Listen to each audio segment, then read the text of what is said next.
Hey. Like to call this meeting to order, David, can you call roll, please? Yes, Chair Judge. We'll take roll call right now. Chair Judge. Here. Yeah, present. Commissioner McInerney. Present. Commissioner Burr. Commissioner Moon is absent, and Vice Chair Holmbrook should be here shortly, but absent at this time.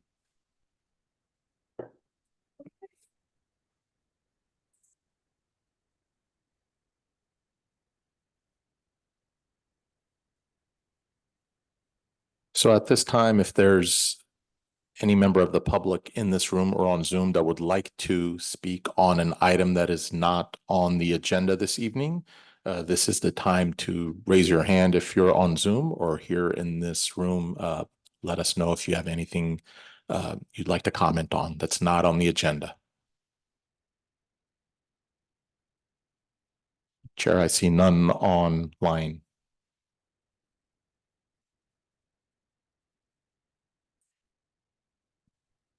Yes, Chair and Commissioners, we have a few items that I want to brief the commission on and members of the public. One of the items that I'd like to talk about is the Black East Pasture Beach Restoration Project that we have been working on the past couple of years with the County of Marin, who is the lead agency on this project. We are moving along with the design at this point and working on the environmental. And I want to say that by this fall, we should have our design up and running and completed. And we'll come back to post with that final design. And the county right now is actively applying for grants, construction grants to fund this multi-million-dollar beach restoration project there at Black East Pasture. So once we have a little bit more information on this from the county, we'll come back here to post and provide an update, most likely in August or September of this year, once the design is complete. Great, thank you. Are there any other briefings at this point? I don't think so. No. Okay, so I would like to move to approve the minutes from the last meeting, January 16th, 2024. I will take a motion to approve the minutes. We'll note if I may, we need there's Chair Judge's name is spelled wrong, I think, throughout the document. Oh, Otherwise, everything's okay. Thank you for that.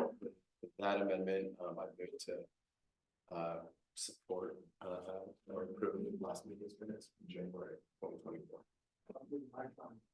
Oh, yeah. I would move to approve the January 2024 amendments, or sorry, minutes. Do we have a second? Second. Thank you. Roll call, Chair Judge, Yes. Commissioner Burr, Yes. Commissioner McInerney, Yes. and Commissioner Moon. Yes. And Commissioner or Vice Chair Holmbrook is not with us, so motion passes. Thank you. Okay. We have a discussion item on the agenda for an update from the Post Commission on the Tiburon Parks and Recreation Master Plan, and Commissioner Hornbrook is on the schedule to provide that update, but he is not here presently. Are we able to change the order of the meeting? Can we do the action items first and come back to the discussion item? Okay. All right, then I would jump us to the action items. This is the Town of Tiburon Transportation and Infrastructure Study. Our commission is supposed to consider, the action item is for us to consider appointing a commissioner to the Transportation and Infrastructure Study Selection Committee. Oh, here's Commissioner Hornberg. Mhm. We jumped to the first action item, Commissioner Hornberg, and we're just gonna take that, and then since you're here, we can go back to the discussion item. Sounds great. Okay, so this is for, this action item is for post to consider appointing a commissioner to the Transportation and Infrastructure Selection Committee. We have a staff report on that. So David, could you share that? Sure, yes. Thank you, Chair, Judge. We went out with an RFP for this project back on February 9th. And we are happy to let the commission and the public know that we received 3 proposals from 3 very good consultants, local consultants as well. So we're very pleased with what we have received. We went to town council last week and town council selected one of their members. I'm sorry. One of their members to the selection committee, and council member Wellner was chosen on that. So we are here to have one or have post nominate and appoint one of your members to this selection committee. And what the selection committee would do will help staff review the 3 proposals that are in. It will also be on the interview panel along with staff and also a council member from the city of Belvedere that will be present as well to review and select the consultant that will perform this traffic study that we anticipate will provide the town and the city of Belvedere with a lot of valuable information on how we can mitigate the traffic problems that we have here on Tiburon Boulevard. So at this point, we'd like to open it up for, I believe, public comment? Questions from questions from the commission. Thank you. I'm sure we have a bunch of questions. Well, I can go first. David, can you share the overall goal of the transportation study, the project for which this consultant will be hired to? Can you tell us about that goal and the time frame, and when the last time something like this was done? So I do not know if there was a full-blown traffic study here ever done on Tiburon Boulevard. The city has never done conducted a traffic study. The way our timeline is looking, what we're looking at right now is probably go with interviews sometime middle of April. And then at that point, select the consultant that we want to move forward with, go to town council May 1st to recommend, going into a contract with that consultant. And then after that, consultant moving forward with their work with a lot of, based on the RFP, with a lot of community outreach, pub workshops, council updates, post updates. We feel like this project, the size that it's a pretty large project. It may take 8 months, 9 months. Our goal is to be here next year this time with a good plan and a final plan that post will recommend for town council to adopt. And a plan that could, what could be the scope of the plan that would make what sort of recommendations? So the recommendation will be, they will analyze Tiburon Boulevard. They will analyze traffic that's coming in and out, where it's heading to, lights or signals, synchronization, if there's any updates that need to happen to the infrastructure, the light infrastructure. If there's any geometric improvements that need to happen on Tiburon Boulevard itself. Anything that does happen on Tiburon Boulevard, they will have to vet through Caltrans because it's a highway, state highway. So when they come back to post with their recommendations, we'll know that these recommendations have been vetted and approved by Caltrans itself. And based on what those recommendations are, those recommendations also come with a dollar amount, what it would cost for what these improvements would cost. And also they will show us what kind of traffic, time saved in traffic would be, And it's mostly focused on road traffic, or it could also be the trails? It'll be basically all modes of transportation along Tiburon Boulevard. Bicycle, pedestrian, sidewalks, crosswalks along Tiburon Boulevard. If we add any, I know there've been a lot of calls on, like, can we add a lighted crosswalk or a signal at Gilmartin or any of the larger intersections outbound Tiburon Boulevard? What kind of delay, if we implement anything out there, add crosswalks or add the pedestrian hybrid beacons that like we have there at Stewart. Those for sure will make delays. We'll have delays with any of those on there, but this study will dictate, the delay, the amount of delay they'll have if implemented, and also provide us with mitigated measures on what the best option would be moving forward at these intersections. So like, for example, let's say Gilmartin, the study may show, do not add a signal at Gilmartin, but construct a sidewalk that takes you to San Rafael. That'll save you the different scenarios, that this will not add any delay on Tiburon Boulevard. If you add a signal here, this is the delay you'll have based on the signal itself turning red. Thank you. Commissioner questions? No, I was at the hearing when they decided to do this, so I'm pretty up to speed on this, but happy to have some more discussion on it afterwards. Couple questions. I think we should just appoint somebody who wants to do it. It's good. Is anybody interested? That's a valid point. I do have a question on that though, Commissioner McInerney, if I may, just to judge my own interest. In the staff report, it says that the interviews are scheduled potentially for April 15th and 15th.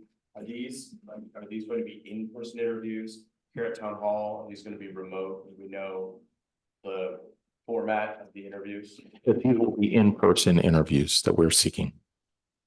But we don't know specifically what days. No, once we have the member here from Post selected, then I'll reach out to the city of Belvedere and our appointees and then figure out what works best with the 3 consultants and then get that scheduled. And then is it fair to say that's a total of 3 hours of interviews? Possible? I would say we will try to get them done on the same day. So at least an hour per each, half hour in between. So I would say a good half a day of interviews.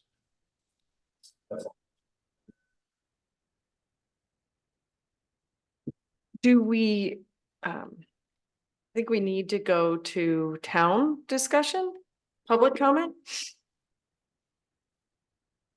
If there are no other commissioner questions.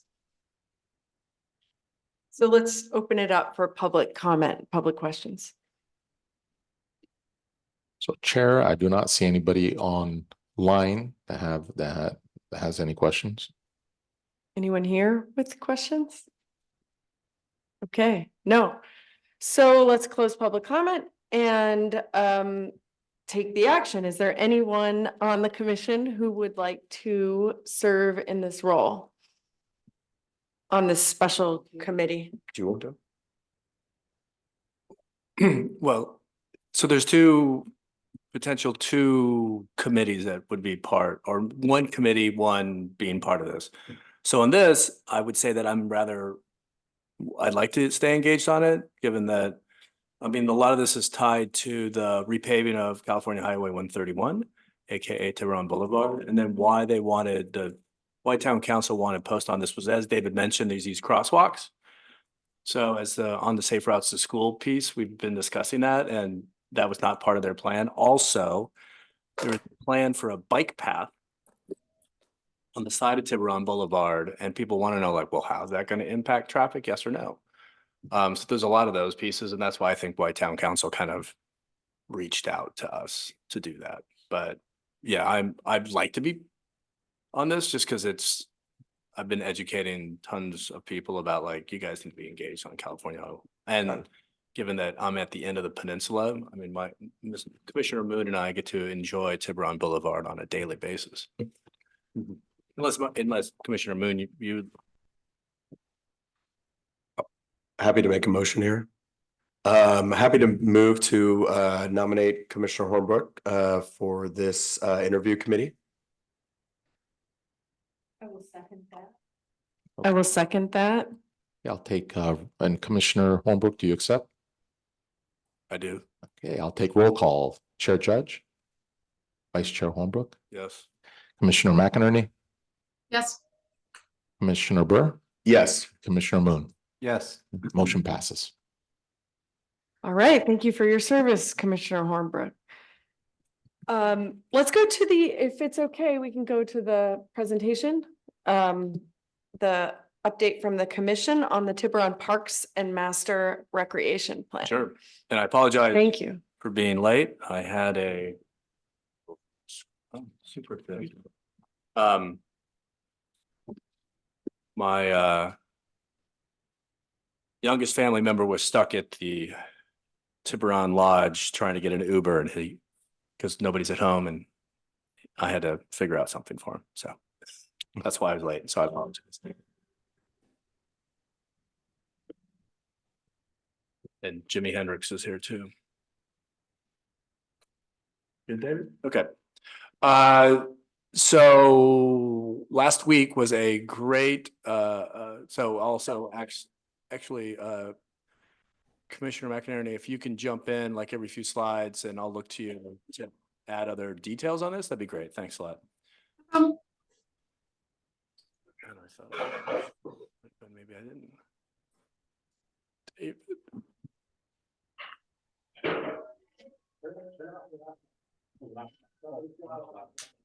Somebody's got a laptop. And David, which button I hit the minute didn't do anything. Oh. There, again. That button.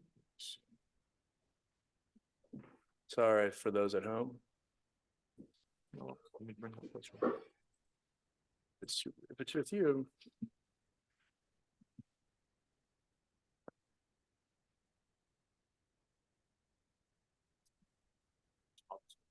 Okay, that sounds great. Yeah. Laser. Oh, no, I have my, it's okay. Okay. It's okay.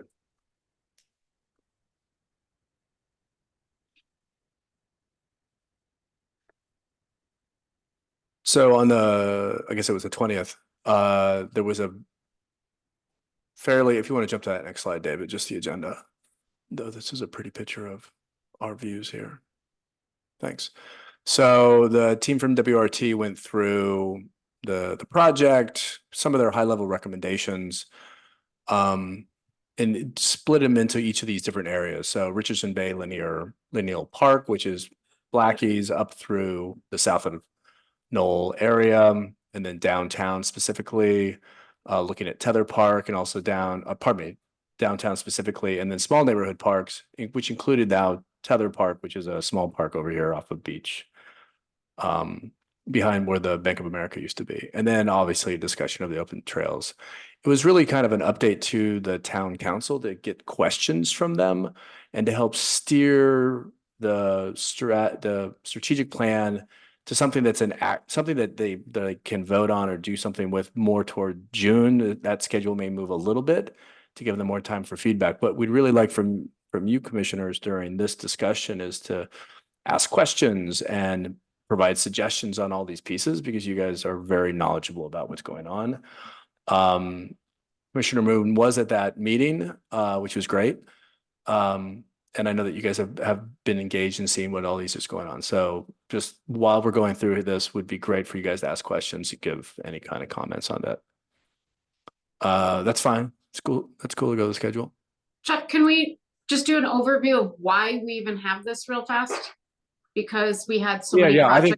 I think you would be great to give that, because on the history from years ago, from where that was. Yeah, go for it. Yeah, so the reason we're doing this master plan is because we've had so many different requests for the public for many different amenities in all different parts of the parks.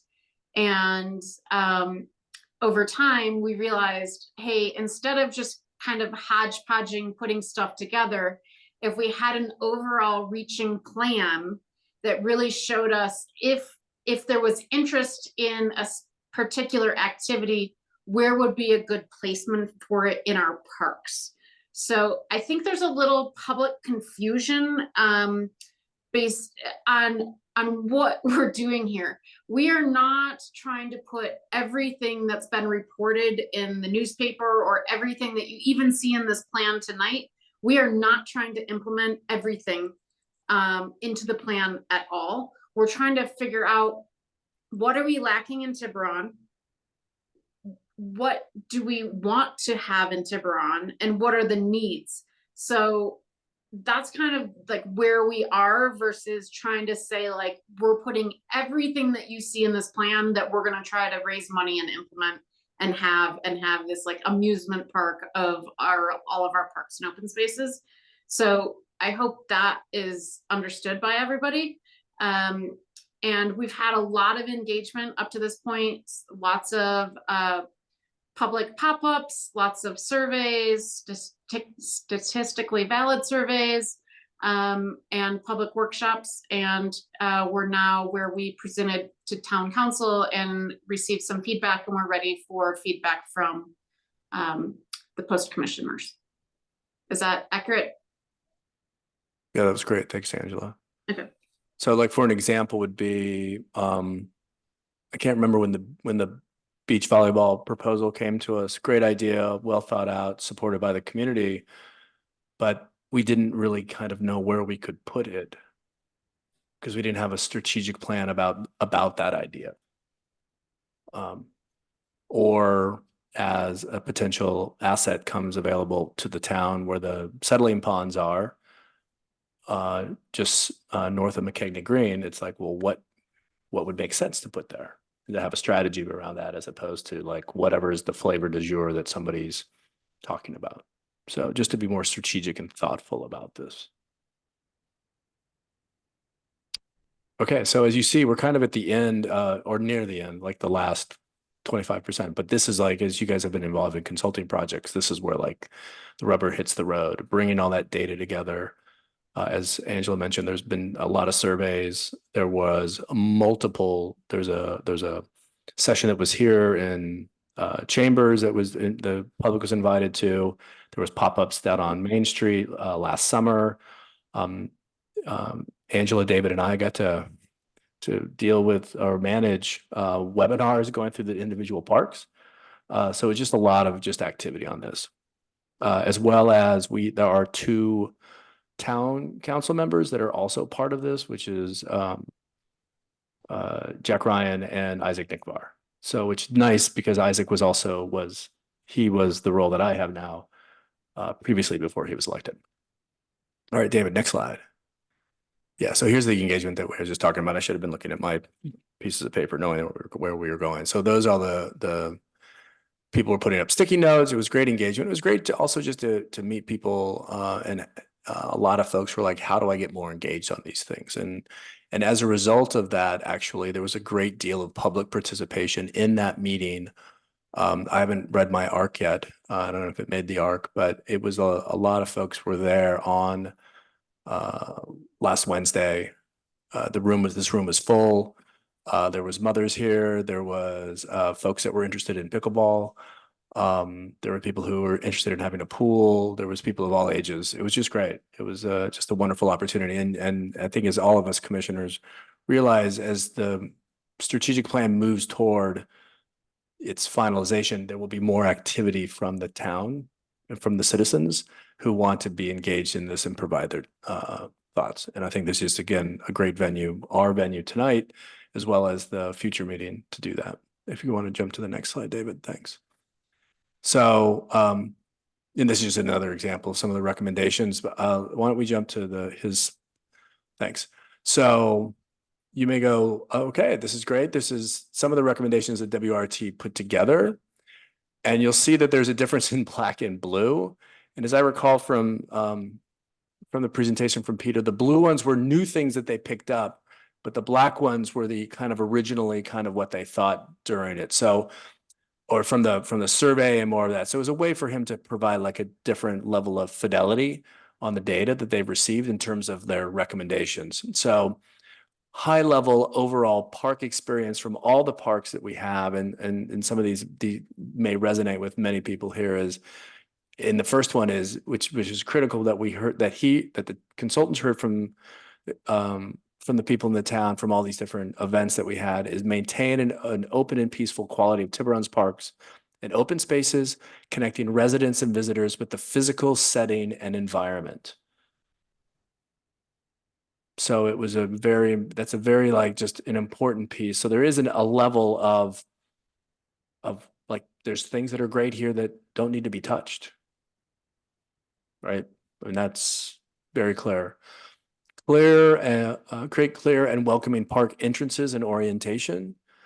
That's kind of an opportunity for better signage, better digitization of where you can find where these parks are. So for example, there's a park over in the Bel Air neighborhood, right near Bel Air Elementary, that there's no signage at all about where that park is. Nobody knows where that park is, or understanding the intricacy of all the different parks and trails, for example. So if you want to go up to the top of Gilmartin and where to park and how to get, there are some signs to get how to get to the Hippie Tree, but it's not absolutely kind of clear on that piece. So, Well, there's signs for the Middle Ridge, but not specifically the Hippie Tree. yeah, for the Middle Ridge, but it's the signage is, but adding to that is supporting amenities to support a more comfortable experience within parks and open spaces, including restrooms, larger play areas potentially, shaded gathering spaces. So as we recall in an earlier meeting, the green team talked about putting a pergola shade structure, and people wanted more of those. Better signage, seating, and other amenities. And then there was also an interesting piece about which is and that's not necessarily a parks piece, but conveying organizations that manage Tiburon events and work together to produce great events for all. So the ranch has also been part of this. It's not, this effort is not deciding on ranch programming, but the ranch is which is the Joint Belvedere Tiburon Recreation Group, is really uses a lot of these assets. And it became clear that there should be a lot of other sharing with also other town assets, which are jointly owned by the Belvedere and Tiburon, which is like our library. So actually out of this, it's been really fun to see is that the library and the ranch are now kind of co-listing each other's activities, which is awesome, which has just been a great way to break down some silos in our town.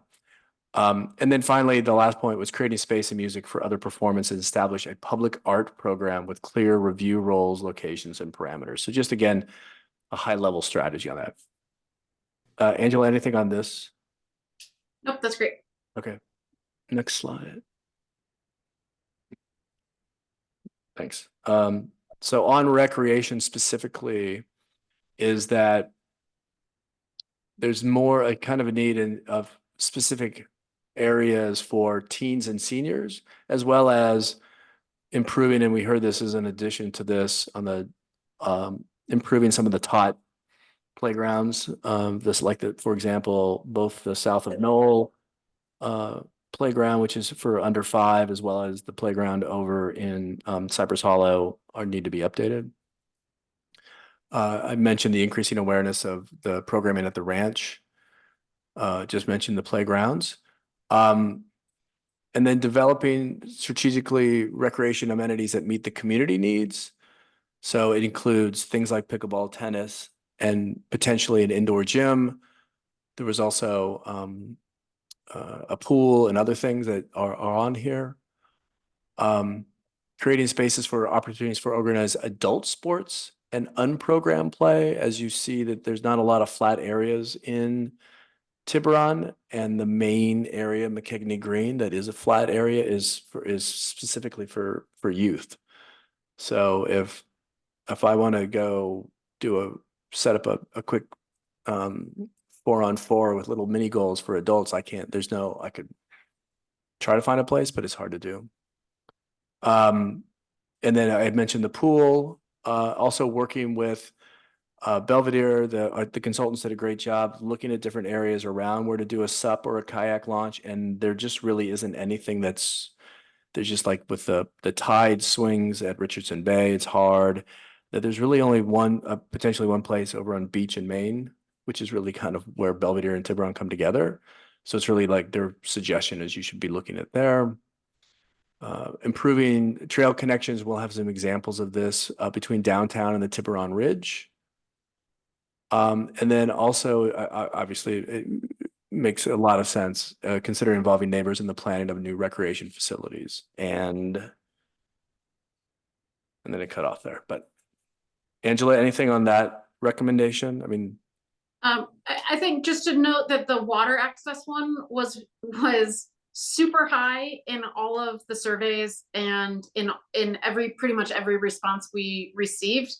It is probably one of the toughest ones because we need to partner with Belvedere. We don't really have great access because most of Richardson Bay is closed for Audubon bird migration and is super tidal. So you would have to be walking through a lot of muck to get water access to it. But just to note that it was super high on the list, but when we come to later, when we get to not recommendations, I forget what they're called later in the program here. But the cost, yeah, actions. We really don't have a place for a kayak or SUP launch in our solutions. It's just something we really need to work with Belvedere with. Yeah, that's a great to highlight that. That's yeah. The next is on access and visibility, and this was which is the next slide. Thanks, David. Which is really important on. Yeah, you're good. That'll work. Which in terms of that is making sure that there was access. So with all this kind of solutions and the strategy is making sure that there is ease of access if you're going to put something. So one of the earlier kind of models that they had was with the settling ponds is maybe to put a pool or a gym there. But if you're going to have a pool or a gym there, the consultant's conclusion was, well, you need to have access to that. And so one of their kind of sketch ups was to build a road there. And everyone was like, well, road? Why would you want to put a road there for drop off? That's crazy. We don't want cars going into that place. And so that's important to know where access is for some of these pieces, and also just improving access to some of the trails where there's limited parking. The optimization on Old Rail Trail, and we've had many discussions about this in our commission, is about the speed, the right of way there, and how to improve that because of just as we all know, it can be very congested. In certain sections, there can be a lot of just like dangerous situations. So how do we address that and bring better safety? And then also improving access across Tiburon Boulevard to Richardson Bay. So having better access where at Avenida and Miraflores goes in and the ramp going up to there. We discussed it briefly on the traffic study of like how would a crosswalk at Gilmartin across the way, how would that impact things? But that's the way to get up to the Middle Ridge Trail is right there, and there's no direct access.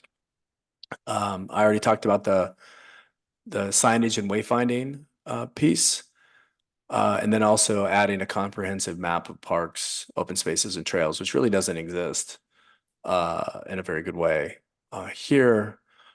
And then also, as I mentioned, access to the open space. So there's some on these lists that the consultants are recommending us, and they'll get into more details as they come and present to us in May. But a lot of these are kind of like low hanging fruit, low cost, big benefit. Whoops, that's the wrong direction. Unless, Angela, do you have anything on the access and visibility or?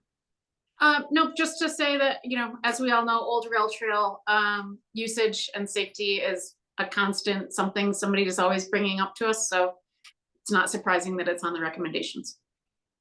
Yeah, thanks. So environment, you'll see that these are all black. So these, in a sense that they came from not during our pop-up discussions and deeper dives, but really kind of from the original survey. So they're all good things to have, but I would say, and Angela, you can maybe, that from a constant discussion from the town, that, yeah, these are important, but I wouldn't say that they would bubble up to like the critical ones. Is that a fair assessment? Yeah. Yeah, they didn't score very high. But I think also this is more of my, less of the consultant's presentation, and more my kind of understanding is that the consultants are like, these are good things to do. But I don't think the town people were like, yes, let's do them immediately. So it didn't really raise up that. Any questions kind of on those high level pieces? And then we're going to jump into the kind of like their specific, again, recommendations. Again, this is not what they thought all these things could go in there, but if they were to put things in, this is generally where they think they should go. Okay. So, oops. So high level, again, that same bullet point, preserve the open, inviting quality. Strong support for nature play, inclusiveness for both younger and older kids. Picnic tables with shade structures. There's no shade structures which can be challenging. Maybe a pool or a splash pad there. And then again, enthusiastic support for pickleball. And then as the other items that I mentioned, the feedback from the community was don't invite vehicles into the park, which then does dictate access to certain things. Place active amenities geared toward more near the parking lot. So away from, not far away, but also for younger people. There was during the community comments, a woman commented, she's like, yeah, I can't imagine my kid swimming, my 3-year-old, and then walking from, basically think of it from the settling ponds all the way to the parking lot, which is a long, if the temperature is like it is like a blustery day, like it's been today. Formal pickup and drop off areas on Tiburon Boulevard. So even as part of the traffic studies, we talk about this and talk with Caltrans, is there's a drop off for a bus only right at the top of McKegney Green, maybe making that, expanding that a little bit more, making it just clear that it's a drop off area. And then, so pickleball being inside and buffering the sound. And then the other thing was also an amphitheater, so used at Blackie's pasture, and using that natural hillside where the train used to go, and using that as a way to put things in. So this is really, so they in their study they called all the different things like from different birds, and this one, so the Greb 2.0. So let's I'm gonna just go to the next slide just so you guys can see it a little bit clearer. I mean, it's spread throughout each other. So this is the Blackie's pasture specific area. So it's looking at, hey, if we're going to build something here, thanks, David. You know, an all-inclusive playground would be near the parking. Maybe have a flexible event lawn kind of again near the parking. So that's right. Right now, that's just totally just chipper wood, and taking and having something near Blackie's Memorial, using that kind of flood area, the expanded marsh and restoration area. I don't know if you guys have ever been down there, but it can get kind of soggy and interesting by that creek, and I can't remember the name of it. That especially during low tide, my dog likes to run in the mud in it, which is not fun. But and then as you see down in there is that obviously that the tidal marsh restoration project that's going on by the county. But then the amphitheater would be kind of over there, and then a picnic area where there's, again, putting in the picnic pavilion would be something with a structure, providing shade. And then moving up to the south, you see the tennis and pickleball. That's again, just, hey, if you're going to use this area, this might be a recommendation. So kind of more of an active area for people who can walk there from the parking area. So obviously McKegney Green's already there, and that's a major activity. Kind of a teen hangout. So again, trying to use more intergenerational pieces So while younger brother is playing soccer, the 12-year-old or a game of lacrosse in the spring, the 12-year-old can hang out with his or her friends over at the teen hangout kind of area. Kind of from the discussion with the town council, and this is actually where it would be great to get your guys' thoughts and think about this, is that there's something there that says restrooms and storage. The storage is really kind of, if you guys see down there now on McKegney Green, the soccer and lacrosse has like these big like construction bins that are on the kind of south corner. They don't look great. So they just were kind of recommending another place to put that. And then the restrooms have been brought up by a number of people who use McKegney Green, because if you have a kid who's under like young and needs to go use the restrooms, there's two options, and one is way down on the other side of the pieces, or there's the small bathroom that's on South of Knoll. And if you've ever had an 8-year-old to go say like, I need to go to the restroom, and then hope that 8-year-old comes back in a timely manner, you're hoping for a lot. So as a result, that's why they kind of made that recommendation. And also like putting more water. There's not a close water down there. And then to the next is on South of Knoll, which was their, again, kind of suggestion was like, hey, we can do a lot of other things here. Again, this is options that we've heard from people. So one of it is an upgraded tot lot. So that they refer to the under 5 playground as the tot lot. And then an upgraded playground that's right next to it. Maybe a skate park, maybe sand volleyball, maybe a multi-use field, again, addressing the adult usage of the fields.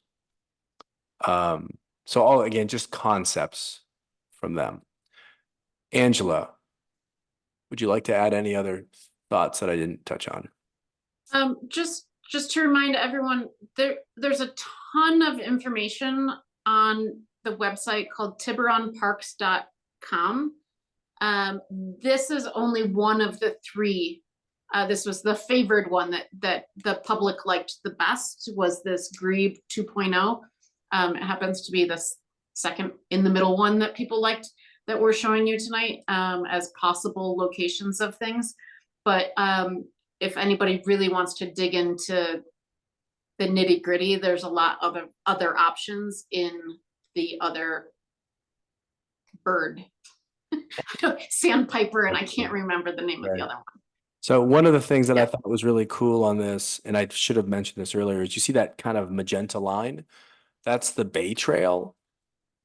And then on that Bay Trail, currently it swings up on that really tight corner that goes by McKegney Green, and and so a lot of people kind of come to that. So one of the suggestions was to encourage bicycle traffic to go along that magenta line, and keep it separate from the upper, I'll call it I guess it's the east side of McKegney Green, and have bikes go on the west side of McKegney Green. Or to think a way to, again, this is in practice, one of their recommendations was like, how do you ease congestion on these pieces? And then and then that would then continue to this other area.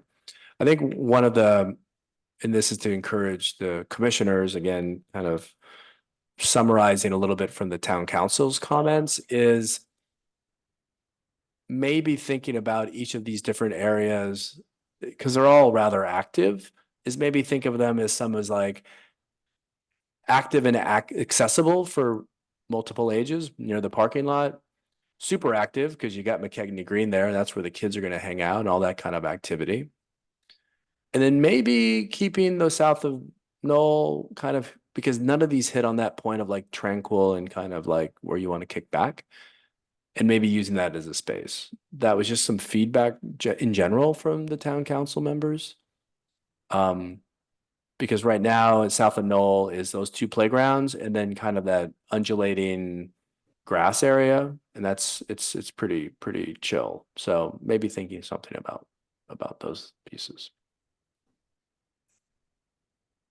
Yes, Tim, you had a question? No, somebody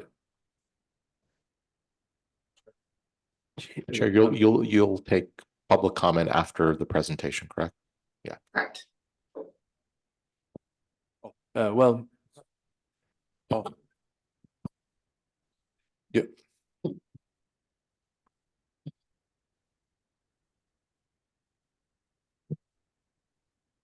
It's your call. You want to keep going? It's up to you, Commissioner, Chair, if you'd like. Is your question or comment on this discussion item or a different item on the agenda? Oh, okay. Is that okay? Okay. Good. Yeah, I think that's okay. Let's take your question or comment. If you could, and please introduce yourself. Thank you. My name is Bill Weekend. I live across from- Is the microphone on? Hold on a second, Bill. He's gonna turn you on. Okay, Okay, do you mind starting over? all right, I'm Bill TG. I live right across from south of the Knoll Park. And I've been there for over 30 years, and it's always been my understanding that's going to be a passive park. The north side of the Knoll is supposed to be the active part, which is McKegney Green. I guess I was a little shocked because I had never seen these until that last presentation. I saw where some of these pictures were out, but everything was blurred and I could never see exactly what was put in there. That has a tremendous impact on the whole housing area there. And there is an access problem in that the access to the park goes through Pine Terrace. So I think as things move forward in trying to make that more of an active park, that needs to be taken into consideration. Thank you for that. And can we respond with a clarification? Okay, so I think it's useful to share that these are, as Commissioner McInerney and Hornbrook said at the outset of this, these are just sort of blue sky concepts for where you could put things. This is not a proposal for development. No, It's just it's an idea of if you wanted, at the end of this process, if we wanted any one of these things, where might we put it? Or a couple of them, or a few of them. But certainly, I think it would be unrealistic to see all those things happening, all of this. It's just it's a sense of where you would put it, if you could. I did understand that that was part of the presentation, that it's well down the road. I probably won't be around by the time it gets together anyway. But I still think we're early enough that these points need to be brought out so that we aren't going down some blind path and find out that that's not even possible or could have a significant impact on the neighborhood. Definitely, thank you. And point taken. Thank you very much. Thank you. Thank you so much Thank you. for being here. Vice Chair Hornbrook, I'm just going to let the public know that's on Zoom that we will take questions and After. comments after your presentation. Yeah, that'd be great. Dunka. Chuck, if we could just go back as an example to everyone, when the sand volleyball came to us as a concept to be implemented, that's not where it was proposed at all. It was actually proposed where the picnic lawn is, on this particular slide. So it's, I think for us, just kind of getting like the overall view of things, and the feedback we've already received from town council was that they wanted to see this as a more inactive part of the park than what is depicted in this picture.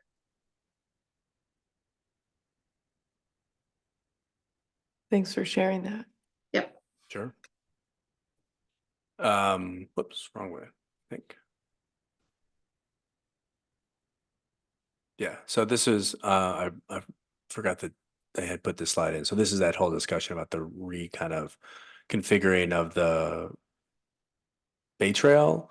So then again, encouraging and splitting up pedestrians with bicycles, at least for that one section up to the east of McKegney Green. And having watched soccer games there and other pieces, you'll realize that it's a pretty narrow component there. And so And then I'm not gonna spend a ton of time on this, because actually the consultants didn't either.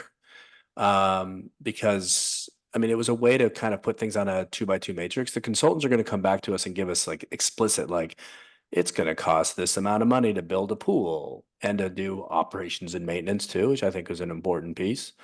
But to list all these pieces, but they kind of like just put it there for kind of get a sense for where things are. I mean, I find these types of things helpful. But then I would have had a third dimension of like, you know, popularity amongst the population, or I guess priority is maybe, or maybe, I think maybe one thing that you, and I think as a community, we realize that there might be some people that are like, yeah, I'd love to have, um, a bathroom near a tot playground, and there's many people who maybe don't want a bathroom near a tot playground, and it's the same park. So we found during our meetings that there's items that are just people are very passionate about on on different extremes. And it's hard to find a middle ground. So that's, I guess I would have put a third piece of community agreement on something. So, so if you guys don't mind, on the priorities and costs, I'm just gonna, because again, the costs were, while directionally there, were not specific enough. It was just kind of them throwing some numbers out there, and some of them probably I don't think are actually right. So I don't know, Mike, you were in the meeting. Does that sound? Yeah, I think there was very little thought put into this. I'm just looking at some of the items here and they just don't make sense. Why something's way more expensive than another. So I would disregard it personally. Yeah. So I'm not, so if you wonder why I'm not talking about that anymore, so. So then downtown. So again, interesting, and many people don't know about the Tether Park, which is a small park. It's where two tennis courts are right now, and a rather large parking. That's not too large. And there's also a trail that goes back up behind the TPC, and then you can heads up to Old St. Hilary's. It's a great unknown little trail. And there's a bathroom there too. And it's also where I get my sandbags filled before rainstorms. Thank you, Public Works. So people thought about like supporting, maybe putting a pool right there. It's centrally located. It's kind of off. Its access is super easy for all kinds of folks. And it's also, people are like under the radar. People didn't know a lot about it. I think maybe mostly the tennis players know where it is. And then there was also other ideas about the use of like the library plaza for bocce or another playground, which is that like circular green area here. It's pretty small, but other things. And again, connecting pieces all together, there just seems to be like a just kind of disjointed. Like, okay, the town hall and the library are here, and then there's a kind of a industrial walk down to the downtown parks onto Main Street. So these were their recommendations. So kind of adding on, unfortunately, there's not a deeper dive on kind of to be able to look at each of these. So the picture on the left, thanks, David, is kind of what we were just talking about, a potential for maybe a trail around Railroad Marsh. And then kind of there, thank you, kind of where a potential outdoor pool would be. And then kind of the green area was adding kind of more of these paseos. So there would be like these flood garden. I don't know if you guys have seen them. San Francisco has a fair of these, where to deal with just having rainwater where there's a lot of flooding is to increase, like make it permeable pavement and plants and things like that. So it's just not like this hardscape. And then also trying to figure out how to integrate Fountain Plaza as well as Shoreline Park into all these pieces. There's just, again, it's really kind of separate components. And there's not a tie-in to do things. And then they did a kind of a deeper dive onto like, what would a pool look like at Tether Park? And maybe to put a little playground there. And they kind of scoped it out and said you could put you know, it's not an Olympic-sized swimming pool, but I think he said roughly the same size as the pool that's at Strawberry Rec right now. So, I mean, I appreciated kind of like thinking outside the box on this, and like the town people thought about like where we'd like a pool, where's a good place to put it. Unfortunately, there's the real estate is a tighter spot there than something else. Maybe I've lost control, David. I think I did. There we go. So I'm not, again, I'm just gonna skip the priorities and costs. Small neighborhood parks. What the consultants heard during the fact finding was improved site drainage, increased maintenance and trash pickup. So like a lot of the parks, like Bel Air Park, there's not even a trash can there. There's not a poop dispenser, though. The kids who poop for dog poop dispenser, I should be specific. But however, parents who has small kids there know that there's plenty of dog poop there because their kids end up wiping out in it, and then that's all they learn about. So there's definitely some needs for O&M on maintenance and operations and maintenance on existing infrastructure that is being lost. And I think we've also heard from Cypress Hollow, from the residents that live near there, for the need for that. So there's definitely we have great resources, but they're not being kept up, and or there's just really low hanging fruit that we can do to add things. Like there's no drinking fountain at Bel Air Park. Adding native plants and landscaping. But what we did here is don't add a play structure at this neighborhood park. And it's bordered by Karen on the north, Cecilia on the south, and then I can't remember the two streets on the other side, either side of it, but it's kind of right there in the middle. I mean, it's a neat little place. It's actually also the area when Bel Air needs to leave their campus entirely. That's where they have to go to. That's their secondary location. And that's actually the only reason I knew about it, is I was at an emergency meeting for the Bel Air school, and with the police and the fire, we were just talking about like where kids go, and they're like, oh yeah, here's where we go next. So you saw those things that they'd like added. So again, low hanging, but nothing big, not a major expense. Really just, again, operating expenses, really. Belveron Park, which is right across from Blackie's. It's actually where the train trestle used to go into. It's bordered by Jefferson on the west, and then was at Mercury on the. Did I get that? My dot right there. Yeah. And it's a neat little, in the park there's a grassy area, there's a paved area. And in the back, it's totally natural and unfortunately with non-natives and some flammables back there. There's a bunch of French broom. So underutilized, not known. Potential could be like a small toddler oriented play structure. We heard about one parent who actually brought their kids there to learn how to ride their bikes, because there's like a little paved flat area. So lots of just neat opportunities there. But again, a lot of people don't even know about it because we don't really talk about it as a town. Cypress Hollow, which is up in the Cypress Hollow neighborhood. Again, replacing and upgrading the play equipment.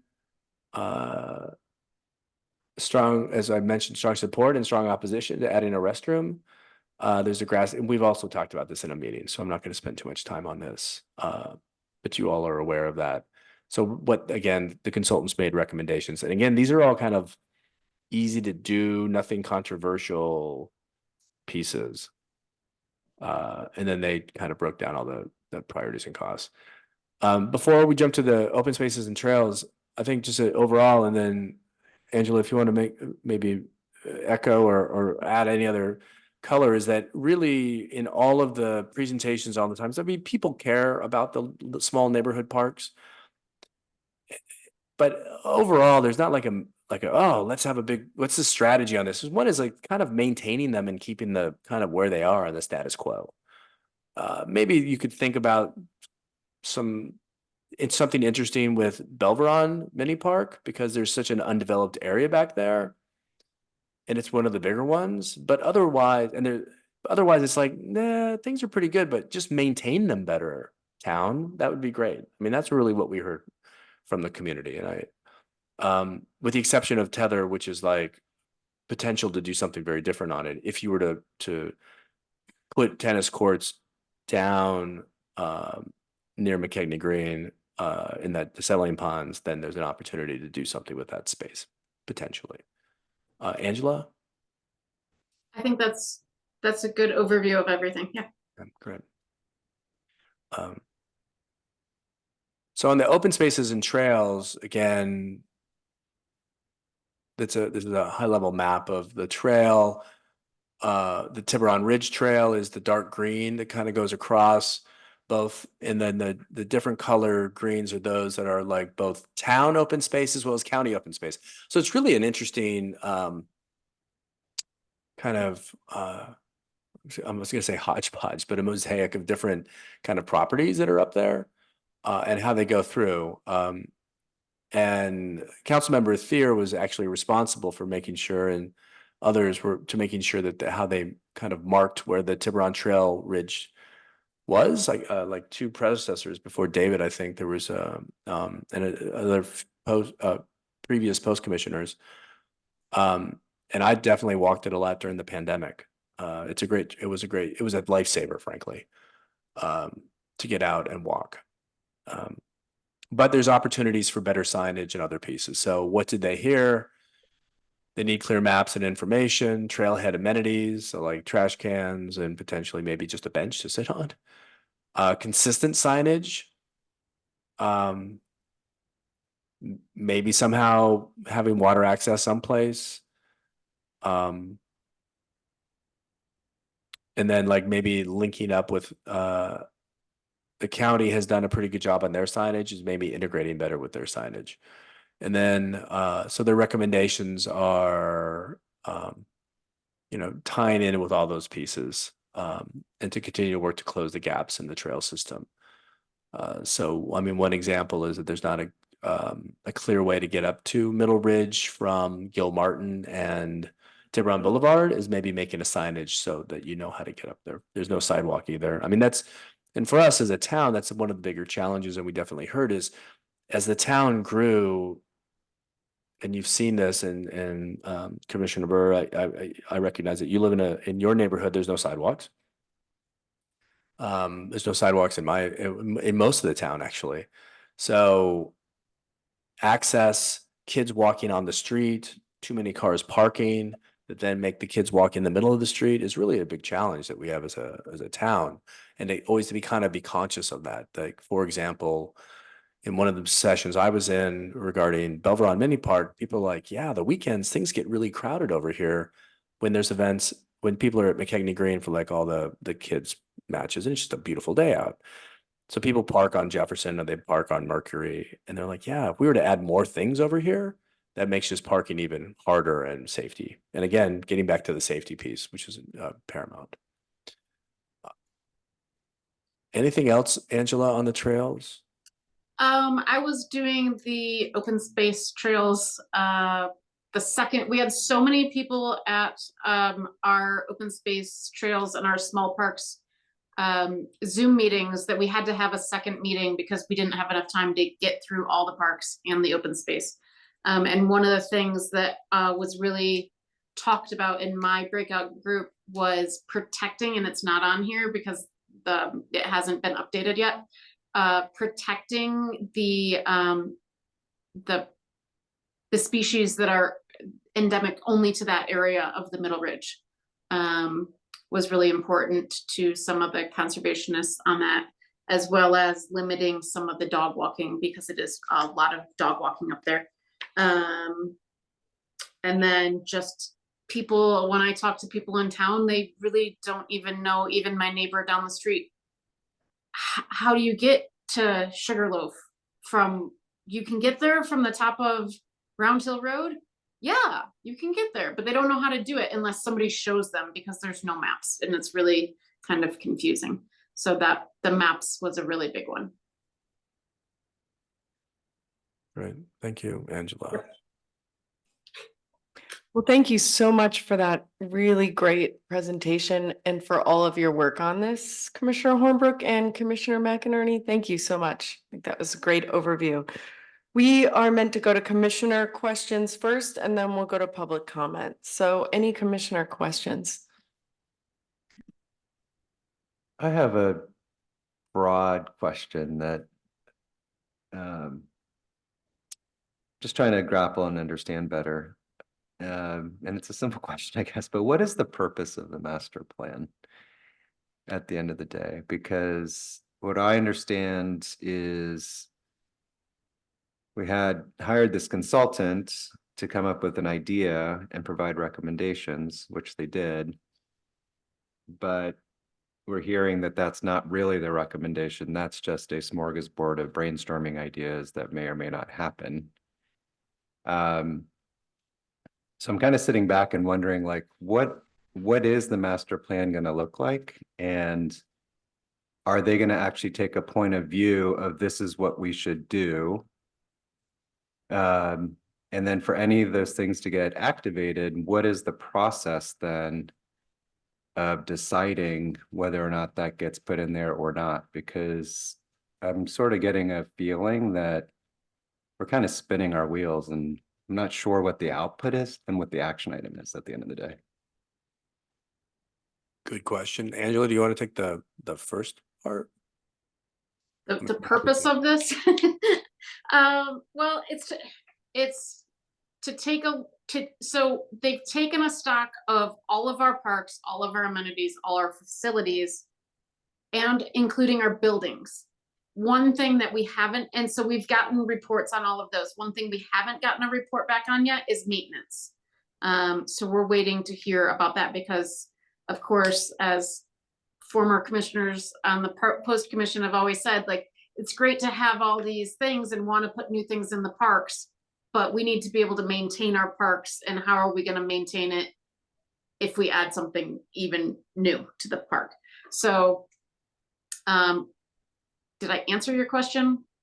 It's taking a whole look at what we have, and if we're going to put something in, where would it fit? Yeah. And this presentation was, the goal was like, hey, here's where we are. But at the end of the day, there will be a list of here's what recommendations in terms of how to use the open space. I'm going to guess that there's going to be a lot on operations and maintenance, because a lot of what the community said is like, yeah, the space is great, but nobody maintains it. So that's going to be a discussion on that, an identification of like, yes, if you're going to build a pool or a pickleball court or a sand volleyball or whatever, this is the area where we suggest you should put it. And oh, by the way, this is how much it will cost. X amount of dollars, whatever it may be. So yeah, let's take the sand volleyball as an example, because my understanding is the master plan came about, or the idea, because we had one-off ideas about certain amenities like sand volleyball. And then we said, well, we just need to have a master plan to figure it all out of where everything goes, which makes sense. But then I hear the consultants recommending the sand volleyball court should go in the south of the Knoll. But then we also hear, well, don't look at where things are actually going, because that may or may not go there. That will depend on some process later. It'll So- be in the strategic plan. They'll say, here's where we think, based on comments, based on direction, Okay. where things should go. So for example, But that gentleman right there said, I'm concerned, I don't want sand volleyball in the south of Knoll. Right. And then the response was, well, this is just ideas of where things may go. It's not going to necessarily go there. So I guess I'm trying to understand what the process is here and how we're going to decide. they will propose at the end, this is where we think you should put things. I will state also, nobody from that neighborhood came to any meeting until the meeting that we had recently. So Right. that the first comments that we've had from that neighborhood, which is it's a small neighborhood, but I appreciate their local is important. That was the first time we've heard somebody say like, yeah, I don't want anything in that area. And the town council members also said during that meeting, yeah, I kind of like just nothing happening there. So at the end of the day, we may look at it in terms of all the priorities that we have. So they will make recommendations on places where you should put things, amenities. Whether or not that's going to be pickleball or bocce, or nothing will be based on the consultant's viewpoint of here's what we heard from your town and here's where we think it should go. And then to answer your last question, town council will then look at their budget and say, what extra money do we have? Can we do the members of the town said that they would like better signage. The team would go and figure out how much it would cost for additional signage. And they would say like, well, to do trail signage, it's going to cost $50,000. Right. And they would say, all right, we have that budget to $50,000. However, if in the strategic plan, it says, we think we should do pickleball or tennis or beach volleyball in the, I don't know what their final plan will be, but in the kind of middle area in just to the north of McKegney, then there will be the decision of, there will be literally a meeting about like, we think pickleball should be here. And then that discussion on that. So just because it's in the strategic plan doesn't mean it will happen. To be direct. It doesn't mean that there'll be beach volleyball either. It doesn't mean any of those pieces. Can I just add to that? What it enables is a comprehensive look of what can be done over time and a process by which the public gives comment on what should be priorities. So instead of taking things year by year, meeting by meeting, we can actually make recommendations based on public comment and public engagement about the priorities. And we can look at feasibility over time, Thank you. Yeah, time is a big function of Yeah. that. I mean, for example, we heard a lot about people wanting access to a pool because they couldn't afford TPC or they couldn't afford BTC or they can't get into Strawberry or any of the other pools around us. And obviously that's a huge expenditure. So if that's something that's really, really high on the public's list of things that they want to see implemented in the town so that they have access to, that's going to take time to plan for. And with this plan, we'll know where to put it and how to plan for it going forward if that's something that we decide to implement. Let's go to any additional questions. I'm sure there's more. I want to make sure we get to I see some hands raised on the Zoom and we have folks in the room as well. Thank you, Chair Judge. I think that's recognizing me. Quick question. I did read that it looked like when town council considered this last week that maybe the schedules were adjusted. In the schedule slide, it has final plan, sometime as early as June. Just for those who attended that meeting or might be more knowledgeable than myself at the moment, is that June timeline still on the table or is it looking more like later this fall? I'll ask David to answer that question. Perfect. Then I'll look at David. Would ask. Yes, Commissioner Burr. The subcommittee for the Parks Master Plan will be meeting next week to discuss the timeline moving forward. Okay. The timeline will get extended. I want to say based on the feedback that we received from town council last week, it may extend into the fall. Okay. And the other bit I read was that there was part of that was to create time for additional outreach. If you could, David, could you elaborate on what that additional outreach? I mean, I know they've done a lot of opportunity for outreach, which has been great, but clearly I think there's going to be, we need opportunity for more. So just would love to hear a little bit more about the plan on the outreach side as well. Yes, thank you, Commissioner Burr. So basically based on, again, the feedback that we received and next week's meeting with the subcommittees, which will be the post subcommittee, Vice Chair Hornbrook and Commissioner McInerney, and also Council Member Ryan and Council Member Nick Farr, we will basically look at the timeline moving forward, provide the consultant with what they need, the tools they need moving forward to create, to modify this plan based on that meeting. And that meeting, council wants us to pretty much take Richardson Bay Linear Park and kind of divide it into different zones, where you have a real active zone by the parking lot, then it comes in intermediate active area where McKegney is, and then a kind of quiet hangout kickback area near south of the knoll. And then based on that, provide a list of every and all activities that can go within each of those zones, not leave anything out. So we'll have some more discussion with the subcommittee next week, and WRT will be working on this plan, and they'll come back here to post in May to provide what this new version of GABE 2.0 is going to look like. And, you know, the subcommittee will have more, we'll provide more information and kind of lead this process moving forward.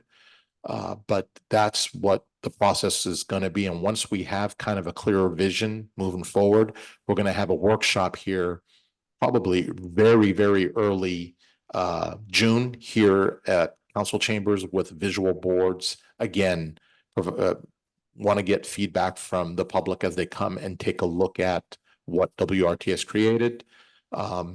Perhaps have a couple more Zoom online type workshops during the day, because those were pretty popular with a lot of the parents that have children at school and they're able to attend. And also wait until everybody comes back in August and provide an additional workshop in August. Based on that, come back to post in August with a final draft if possible. And then at that meeting, Post will then recommend something to town council based on what they see in September. And that was my last question, which is a procedural one, and I think I hear the answer, but will this go, will sort of the final step, will Post see and approve it and move it forward to town council? So say, and we have that meeting and we decide not to approve it for some reason, will it then not move forward to town council until we make adjustments and changes? Just question there on Post's role at the end. Yeah, because what we want to take to town council is something that Post Commission 100% backs. Got it. Backs up, and we have enough public feedback that you all 5 commissioners are backing that plan that's going to town council. We will add, I want to say, at least 2 more intermediate meetings to town council as well in between. We just want to make sure everybody is happy with the plan. All town, council members, Post Commission, most importantly, the public and the residents. The town is spending a lot of money on this master plan, and we want to make sure that it's not taken lightly. What we have there is a really good workable blueprint for not just myself and the commissions here, but everybody after us to look at and follow. Got it. That's very helpful. Thank you. So we're still in process. We will be likely through August. And we'd like to put this project on the agenda for every post meeting through the rest of the project. So that there'll be something to say and something to update the public on and something to take public comment about in every meeting and for the rest of the, until the project finishes. Absolutely. And I just want to let the commission know that we did order sandwich board signs, 20 of them. They'll be placed out all over town, every park, Zielinski Park, Shoreline, Blackies, McKegney. Town council made it they made it clear that it's very important to go out there and engage the public even more. And I want to make sure that we have all our bases covered. Everybody knows what we're doing here, and it's better for the residents to engage now than, towards the end when we're about to approve this plan. So we're going to have those signs out possibly as early as next week. Great, thank you. So it seems like a great segue to public questions and comments, but do we have any other commissioner questions first? Can I can I wrap the commissioner questions? I just want to also reiterate on the tiburonparks.com website, there is a contact form. So if you have an idea that you want to share and don't feel comfortable sharing it tonight with us or want to share it twice, that does go straight to the consultants. And they are taking all the feedback from the survey that went out to every Tiburon home.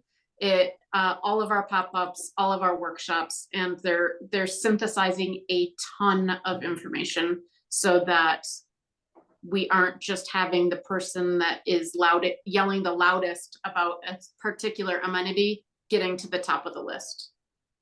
That's great, thank you. Yep. Okay, so let's go to the public. Do we have public questions and comments on this agenda item? Okay, we have a couple in the room. I know I've seen a couple hands on Zoom.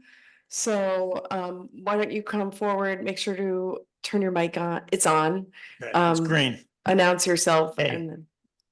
Okay, Parker Pringle, the Commissioner McInerney answered my question. I wanted to find out how you can give input, separate from the pop-ups and all that stuff. It sounds great what's going on with the posters that are going to be going up. I think it's going to be effective and it's good news. Just throw out three things here. One, at Greenwood Beach, Commissioner Hornbrook mentioned his dog getting muddy down there, and there was that stand-up paddleboard kayak launch thing. That beach there does sort of have a sandy delta, which is you can see on the map there, and it is sort of wadeable at the upper, well, at any tide basically, but you can get a kayak or a paddleboard in and out of there if you know the tides. Some people don't, and they end up getting stuck, which is pretty ugly, but you can get out pretty far. And the reason I mentioned that is that there is that restoration project that's being done. And one of the things that they were considering doing is getting sand for beach replenishment from that delta.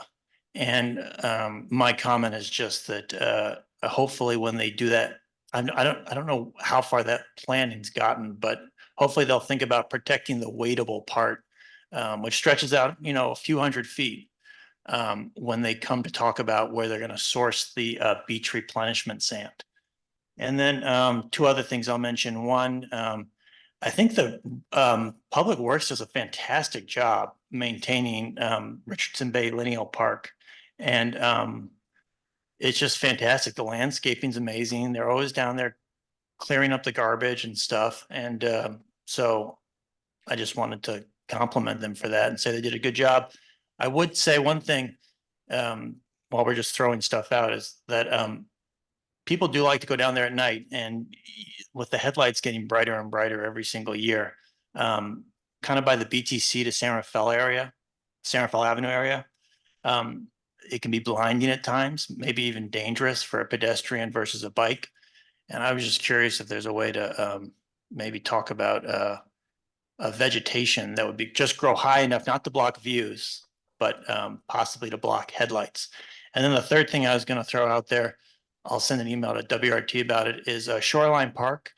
The Donahue building is within Parks and Rec zone, but there's a couple of other parking spots on Mar West. And those are also used by the Caprice for their patrons and employees, and also by their valets. And that's a whole different issue, but I think hopefully WRT has data on that about what the Caprice's demands are. And when there's the parking just gets completely full, which is many weekends. And that gets considered because the reason I mentioned that is that there was a thing about the e-bikes being enforced, and with the valet and the Caprice and the parking, some stuff, the permits down there are not being enforced or followed. And I think that's an issue that should be considered in terms of the plan. Thanks again. And great work. I really, the report by Commissioner Hornbrook was really informative. Thank you. Thanks so much for coming. Sir, please just introduce yourself and you will have 3 minutes. Mike Shepherd, I've lived in Tiburon for about 27 years, the last 12 or so of which by the old rail trail, a little past south of Knoll Park. I'm never quite sure of directions. On bypass, I mean closer to downtown, south, east, whatever you want to call it, but closer to downtown. I'm in the lineal park all the time. I like hanging out with the blue herons and the egrets if you time it right. It is the classic open and peaceful Tiburon beauty. So I've got 3 quick points I would like to make after thanking all of you for doing all this and WRT for, I think, some very helpful work. The first, you probably guessed my first point, it is to reinforce what the town council seems to be, the direction they seem to be heading, which is not to do much with south of Knoll Park. I think the one comment criticism of WRT I have is that while they did a beautiful statistically valid survey, they did not ask who likes things the way they are. And so that isn't reflected in the survey. But since then, I think the town has started to hear those voices. I know Bill, who's came tonight. I think the things about south of Knoll Park that distinguish it are it's further from parking. So it makes it less of a great place for another use. It also is the only place where you have houses like Bill's that are right next to the park without any road or anything else in between. So I understand where he's coming from. And I think the comment you heard about people not liking vehicles in the park was particularly devoted to one of WRT's plans, which had vehicles all the way into south of Knoll Park. Second point, by this, I don't mean to discourage, and I'm sure you will not be discouraged from adding new uses like pickleball, whatever people in the town really want. I think that's easier to do in parts of the space that are not beautiful, peaceful, and tranquil, like the sanitary district facility, which has that rather hideous sanitary district building that's going to be there for, I guess, a while. And so that seems to me to be a very good spot for pickleball or pool or both. I think you need to be conscious of not disturbing the neighbors, but we're a wealthy town. We ought to be able to do pickleball, a pool, and do it in a way that mitigates the sound and doesn't disturb people and makes everybody happy. And maybe that's indoors. As I played pickleball a little bit, and it's windy was bad for me. I don't know, you're an expert, but for me, it was like, wow. The wind just blew my mind, and being able to do it indoors would be much better. The one last thing I would say, and this may be everybody's got their own lane, obviously, and I know this isn't necessarily your lane, but I fear it's no one's lane. And that is a perfect place for some amenity is downtown in the Bank of America space and the Shark's Deli space. And the reason I think it's perfect, apart from the fact that it wouldn't take up open space and tranquility and beauty, is that it would bring people downtown, and that would be good for merchants and good for the town. And at one of these WRT meetings, we talked about that with Peter. I know he thinks that's a good idea as well, but it's not in his lane, so he's not addressing it.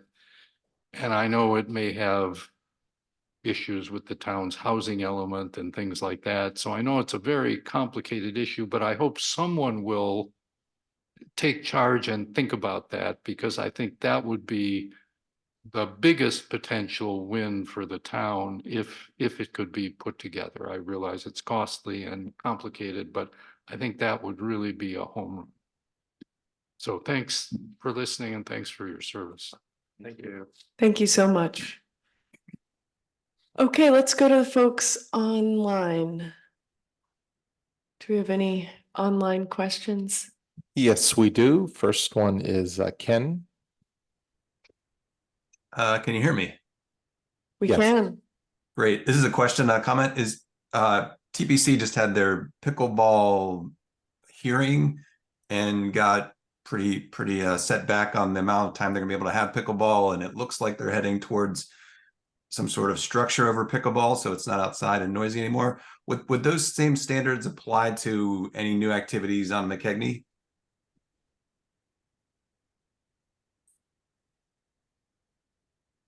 That's a good question. We can just raise it. I mean, that's it's TBD. So that's all, but thanks for your feedback on that.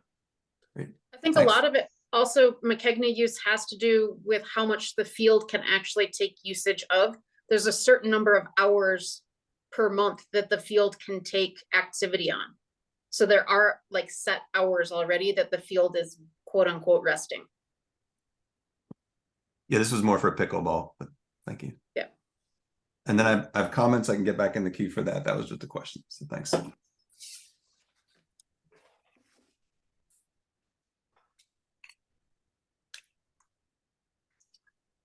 We have Tim right now. Hello, can everybody hear me? Yes, we can.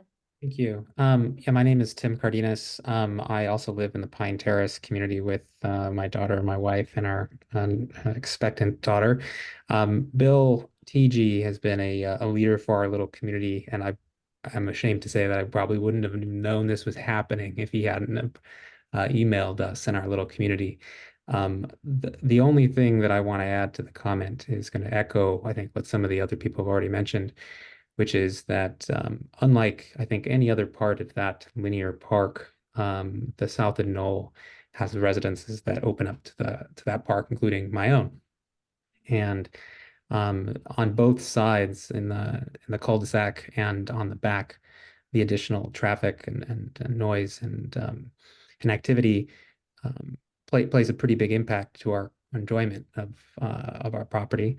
And there's a little bit of concern that I have with having something so active as a skate park immediately behind our house. And I don't want to dissuade anybody from having that kind of amenity, but my 2 cents would just be to try to locate it a little bit further away from where my family kind of keeps quiet and enjoys our private time.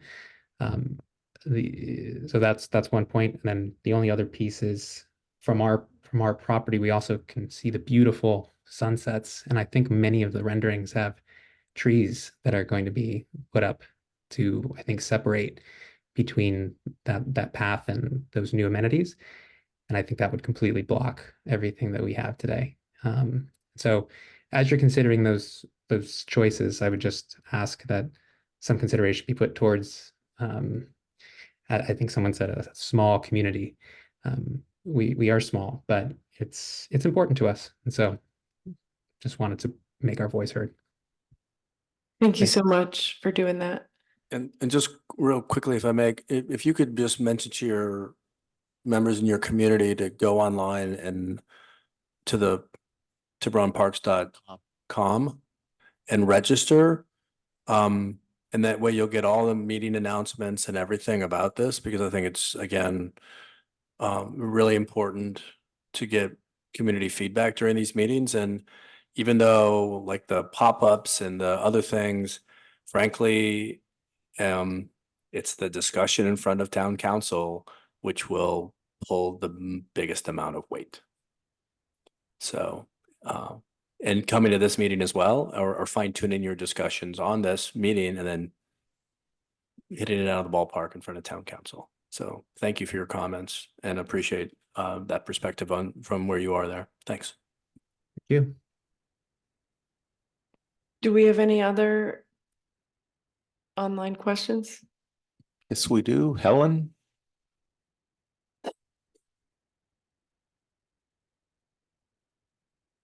Yes, I would like to thank you, Chuck and Angela, for your very good presentations, very informative, and able to look at the maps again once more. I was wondering if this is all going to be integrated with your transportation and infrastructure study, and also keeping in mind the ABAG mandates almost for the town to produce 693 new dwelling units, which will be about 1,000 more cars. And so in that light, how about more parking for access? Because everybody cannot walk to these, will not be able to walk to these new amenities in Lineal Park. They'll have to go by some form of transport, and us older ones usually have to use a car rather than a bike.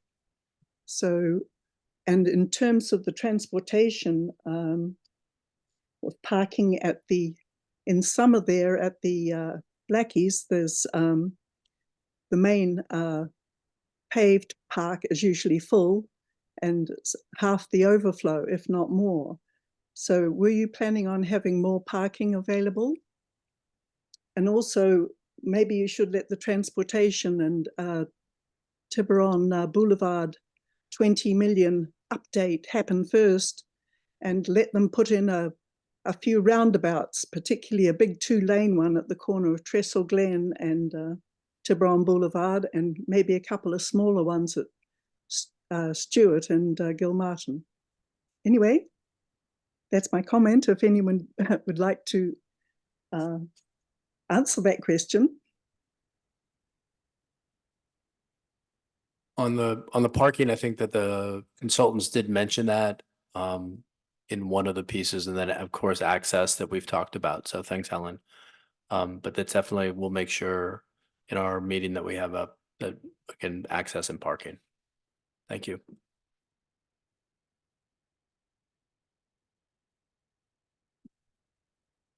We have Philip.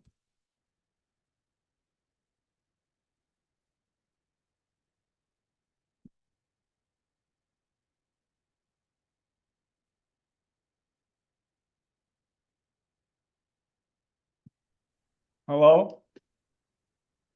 Philip, you there? We can hear you. You can hear me?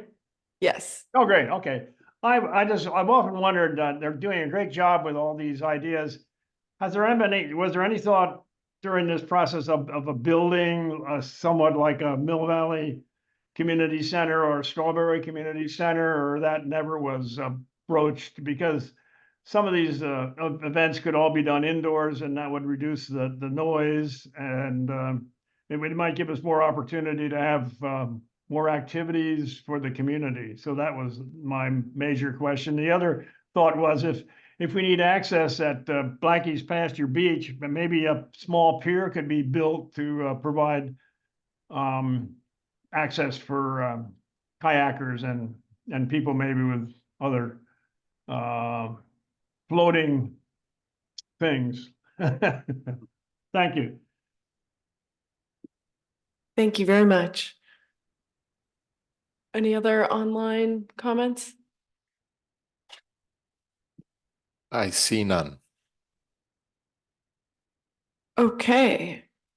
Now, I think that wraps that item. Oh, we can go to commissioner comments now. So we did commissioner questions, public comment, and now commissioner comments. Any comments from commissioners?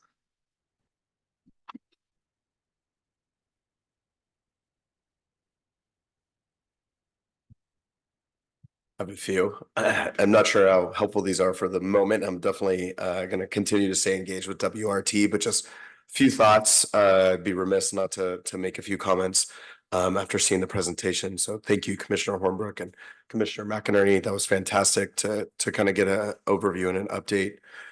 You know, overall, we see as early as like the first slide, the kind of tension we're going to have here between maintaining the peaceful quality, but also, you know, utilizing these spaces that we have and including creating spaces for music and performance and public art and all these things that we've seen be really successful. So it's an exciting time for all of us to be on this commission and all of the members of the community to engage. As folks who watch this commission know, I have two small children, 4 and 2, and so everything that we can do to make sure that during the week and on the weekends, we're not leaving town and doing these activities here in Tiburon, it's just that much better, and we get that much more enjoyment out of this beautiful community we have.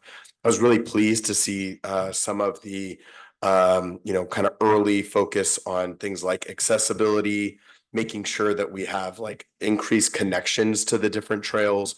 We've been cut off with the Stewart sinkhole from accessing the old rail trail, and it's completely changed the way we drive and live in town, and it's wild. Understanding that we can, go through the middle school, but it's not that easy when you have strollers or bikes and all these other things. So it really has, made access top of mind for us. I just do have a few thoughts on each of the park areas I wanted to throw out there in terms of my own personal preferences. Not that anyone from WRT is listening, but just to get these on the record. And so folks know where I personally stand. Overall, I do think that that WRT has done a good job of creating a vast menu of options.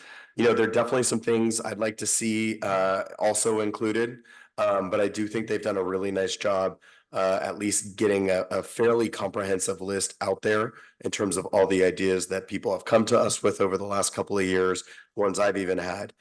So just a few thoughts here on what we've seen. In terms of the Richard Bay Lineal Park, I definitely am, I agree with, and I'll take South of Knoll together. I am surprised to see some of those like very active uses put down at South of the Knoll.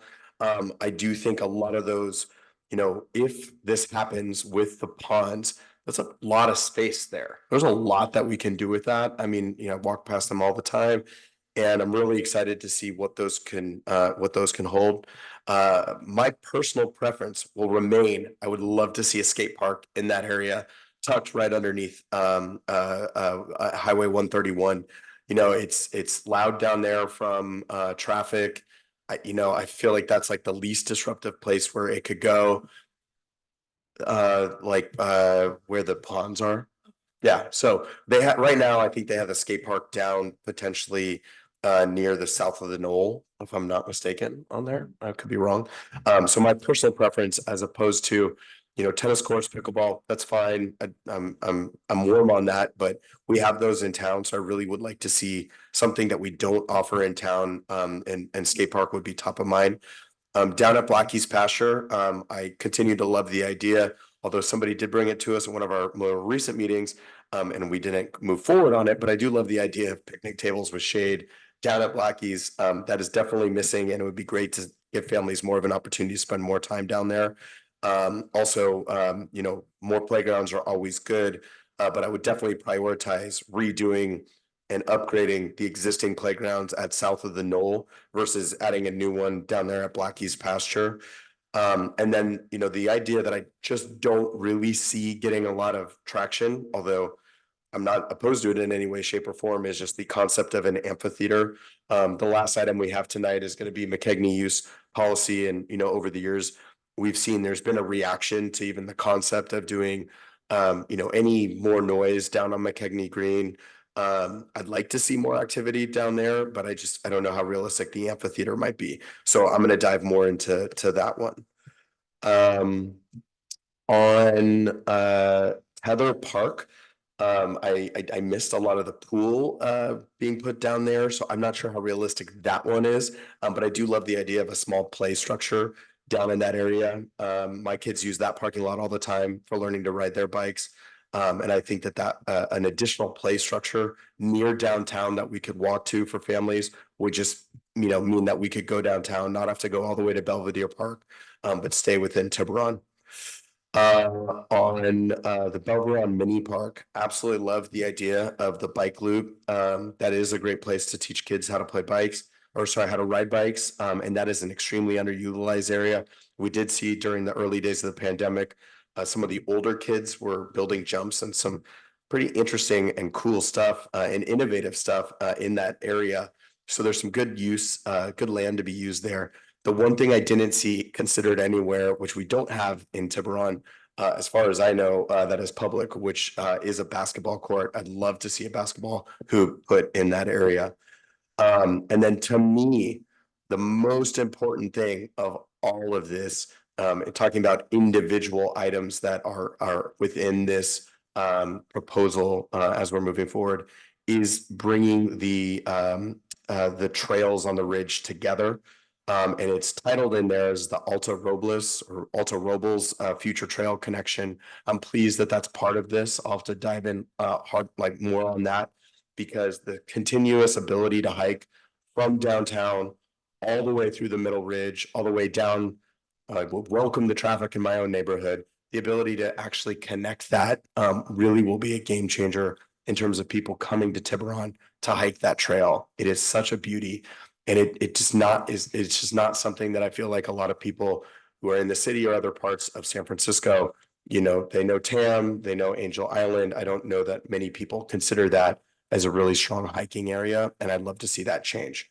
I understand, you know, that's a long-term project that involves some of the community members that own that property up there. So I'm pleased to see that. I think my voice is going to be gone here in a second, so I'm going to stop at that. Thank you, Commissioner Burr. Any other commissioner comments?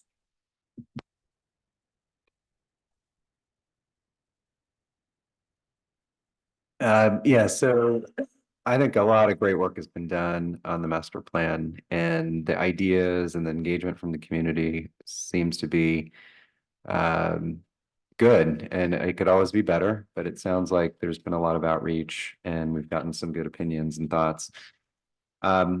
You know, this is a very difficult process. There's a lot of competing ideas and they're all very good ideas. It's just hard to understand, or hard to, at the end of the day, prioritize what we need to focus on to take real action. And so to me, it's, I think, having a process or a better understanding of how to prioritize all of these great ideas into, you know, the top few that we should really focus on and maybe spend time on to understand and build criteria around how we prioritize those amenities would be I think it would be a good thing. Because right now, what I feel like is we're putting everything on the table. We're saying, okay, this is what could be done. Obviously, because of money, you know, even space, competing space, and other reasons, we can't do that. So having some kind of process embedded within this of prioritizing of what we should focus on, I think would be very helpful. In terms of like the trails and the parks and the signage and the maps and all of those ideas, I think those are low-hanging fruit and we should, you know, absolutely do those things. I don't think are also that costly as well. There doesn't seem to be a lot of controversy around that. In terms of amenities, I think we should take this opportunity to really focus on a few key amenities that will benefit this town and this community. I think it's been very consistent that the kayak SUP launch is something that a lot of people want, and I think it's something that we should have as a top priority. I think in the survey it came out as a top priority. You know, unfortunately, I think because we have to work with the town of Belvedere for an ideal spot, you know, maybe that's more of a logistical issue of actually being able to do that, but we should do everything that we can to try to make that happen. So I would definitely put that up there. I've heard I've attended some meetings and some of these Zoom calls, the town council meeting last week, and I think playgrounds are an absolute priority for this town.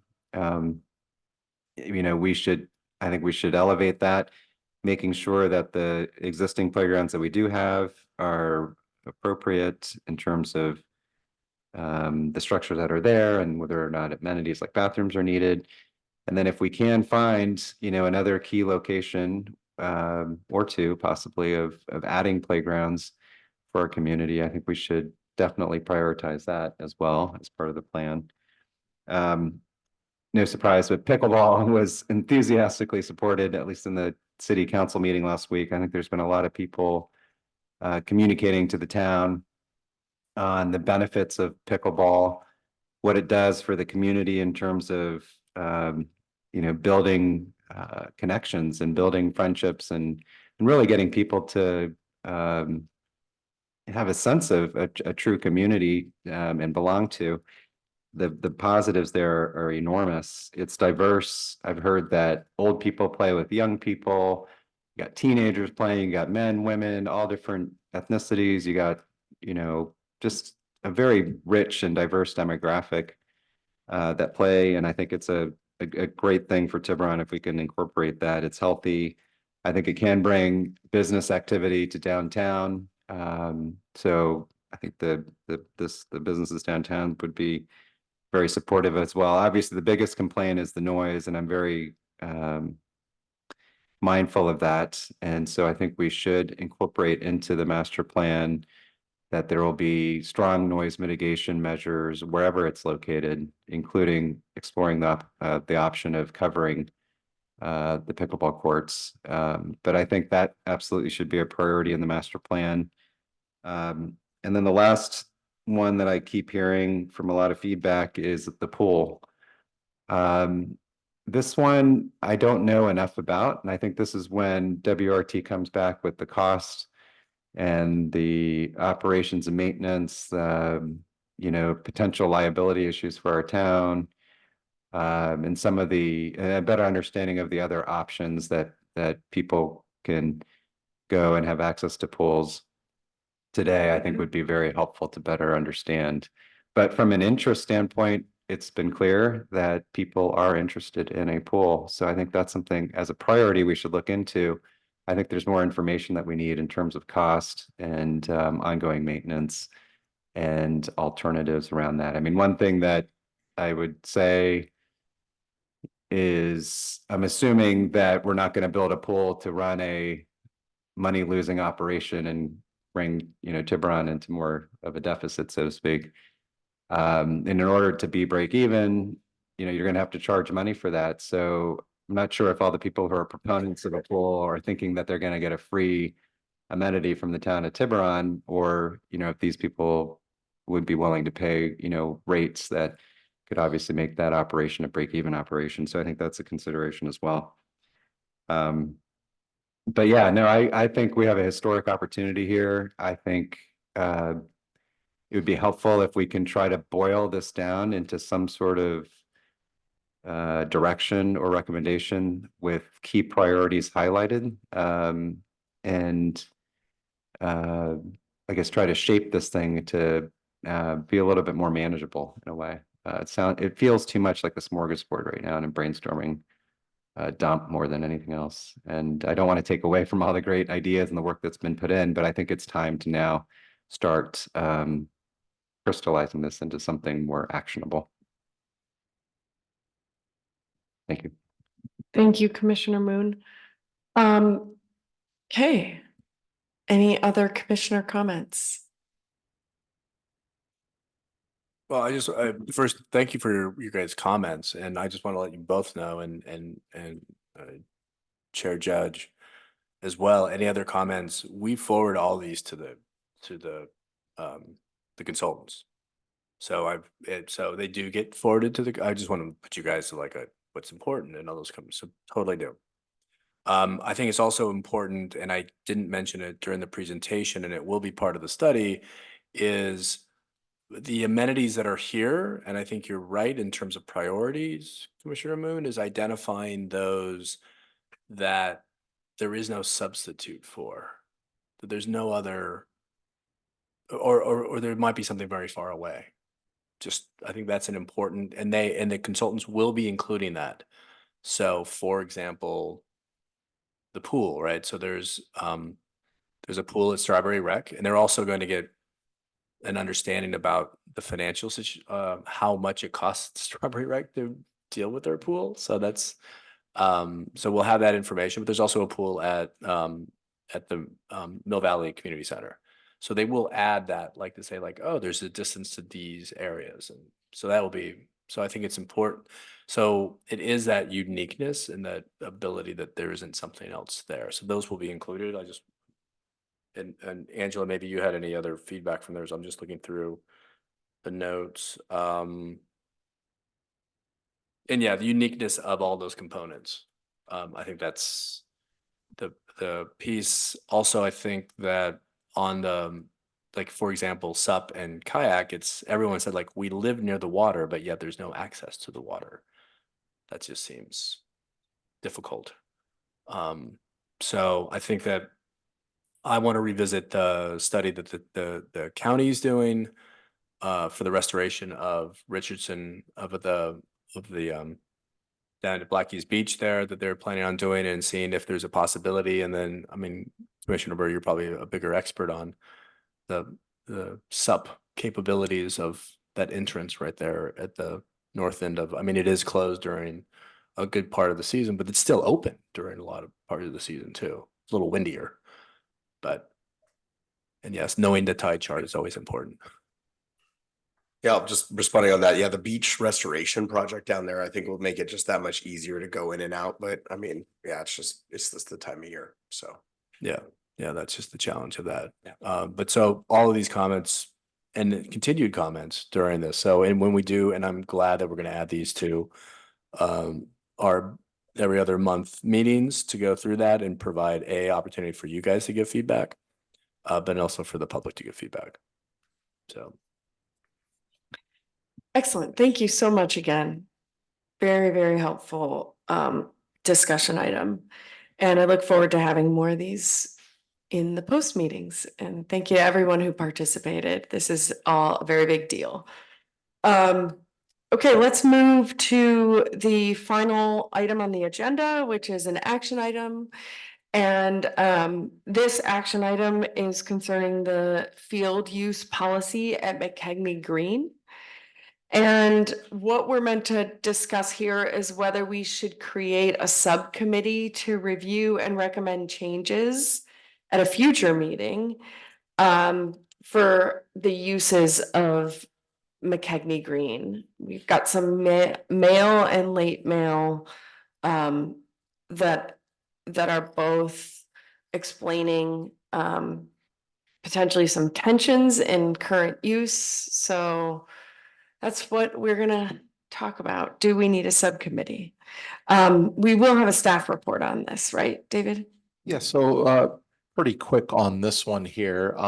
Every year, right around November, we get an application in from Southern Marin Lacrosse for the use, spring use of McKegney Green. And the spring use starts in March, and their play ends typically right around the end of May. Sometimes they go first week of June. It all depends on if we get some rain and storm out. So these are makeup practice days and games.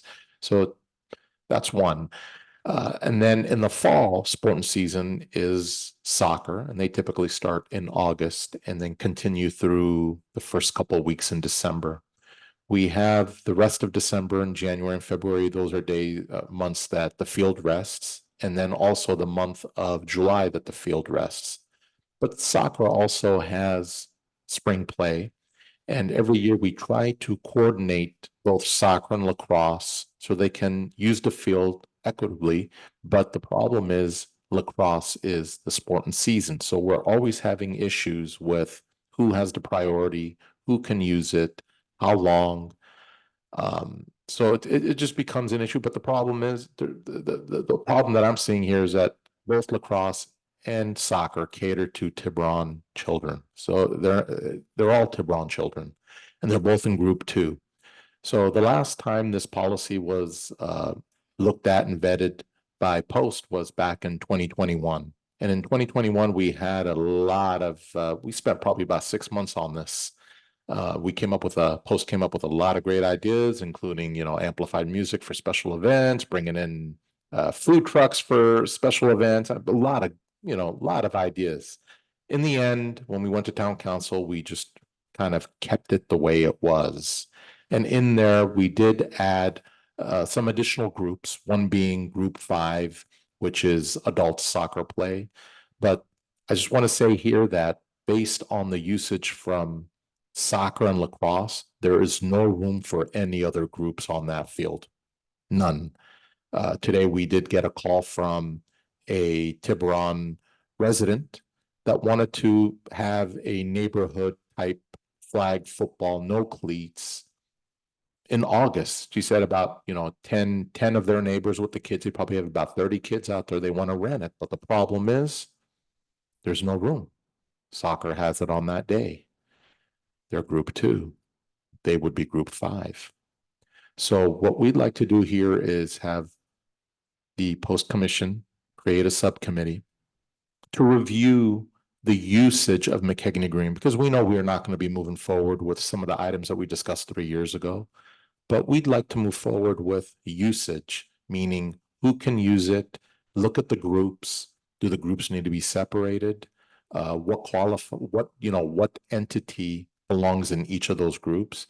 And then perhaps carve out a little space in there, maybe a fourth of the field that is just open year round for residents to use. If no one's using it, by all means, soccer, lacrosse, if they're there, they'll have access to it. But if it is reserved by the community for community use, where they want to go out there, eat some pizza and throw a football around on a quarter of the field, they can legally have access to it and use it with a permit. There's a lot to look at. Well, thankfully, we have come to some agreement with lacrosse and soccer for the spring. Still, it's contentious, but we have an agreement with both of them moving forward. Spring, we know, or in the fall, soccer will be moving forward with them being the sporting season and taking up a majority of the field, all the way through December. So, what we want to do is we want to create a new policy where the subcommittee does meet with both organizations, meets with the ranch. And let me also say the ranch does come in and they'd like to request a field as well for adult soccer leagues with, 75% of the participants being from Tiburon. So they are catering to Tiburon residents. But the problem is again, we have no room for them. So again, if we somehow carve out a piece of McKegney for the ranch, for the residents to use, that'd be great. And if we can get this policy looked at, revised, vetted, and in front of council, before the end of the year, doesn't have to be quick. As long as it's in place before spring comes, this way lacrosse knows what they're doing and soccer knows what, they each know their area on the field, and it'll be harmonious for everyone.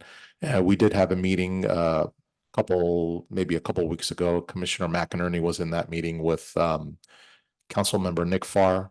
We did speak to soccer, try to solve some of the usage issues, but we do feel like a subcommittee would benefit everyone here in town for the usage of McKegney Green.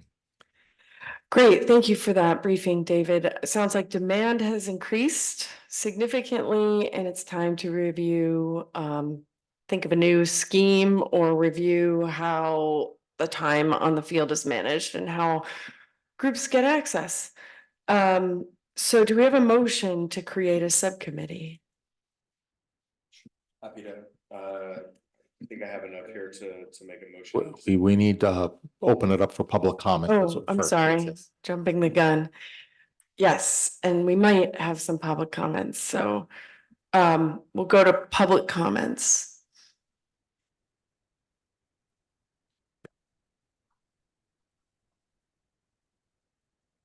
Move Mateus on line right now. Thank you, Mr. Ishu. Can you hear me? Yes, we can. Perfect. Thank you so much for giving me the opportunity to comment on this topic. My name is Matthias Karlsson, and I am Director of Coaching at the Tiburon Peninsula Soccer Club. I would like all of you to know that the Tiburon Peninsula Soccer Club are in support of establishing a subcommittee to review the current McKegney Green field use. In addition, I would like to highlight that TPSC stands for Tiburon Peninsula Soccer Club, and we do not operate outside of Tiburon, and we serve about 500 players, which makes it the largest nonprofit youth sports organization in the town of Tiburon. Out of the 500 players we have, well over 75% of them are players that live in Tiburon zip code or go to school at St. Hilary's. I think it's important to mention that soccer club that the soccer club can't secure fields in nearby towns because of a high representation of Tiburon residents. For example, in Mill Valley, the youth sports organization need to prove that they have at least 75% Mill Valley residents in their programs. Since the soccer club is strictly based in Tiburon, we can only access fields in Tiburon, and I feel that the TPC organization should be considered to be in a different group than other organizations that do not serve the same amount of local Tiburon families and players as the soccer club actually does. I hope that we can find a path forward where we can find more common ground in how to share the field resources in Tiburon, since we can't get access to fields in other areas. I really appreciate your time on this, and thanks for letting me have a couple minutes to talk. Thank you. Thank you so much for your comment. Do we have any other public comments? I see none. Okay, so now we move to Actually, we do have one. do. Yes. Okay.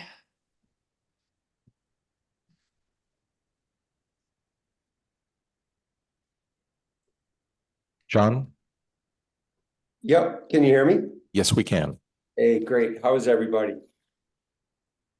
Great, thank you. Good, good. So this is John Porter, and I'm the executive director of Southern Marin Lacrosse, and just kind of coming up to speed here a little bit on what's the request from Tiburon Peninsula Soccer Club and the review of the field policy. So I was part of the last review, which was about five years ago, where the review came up on how McKegney's used and the policy around that, because at the time lacrosse was starting to grow in the community, and there was a great need for the teams to want to play during the spring season. The spring season for lacrosse is the season for lacrosse runs from late February to end of May, early June.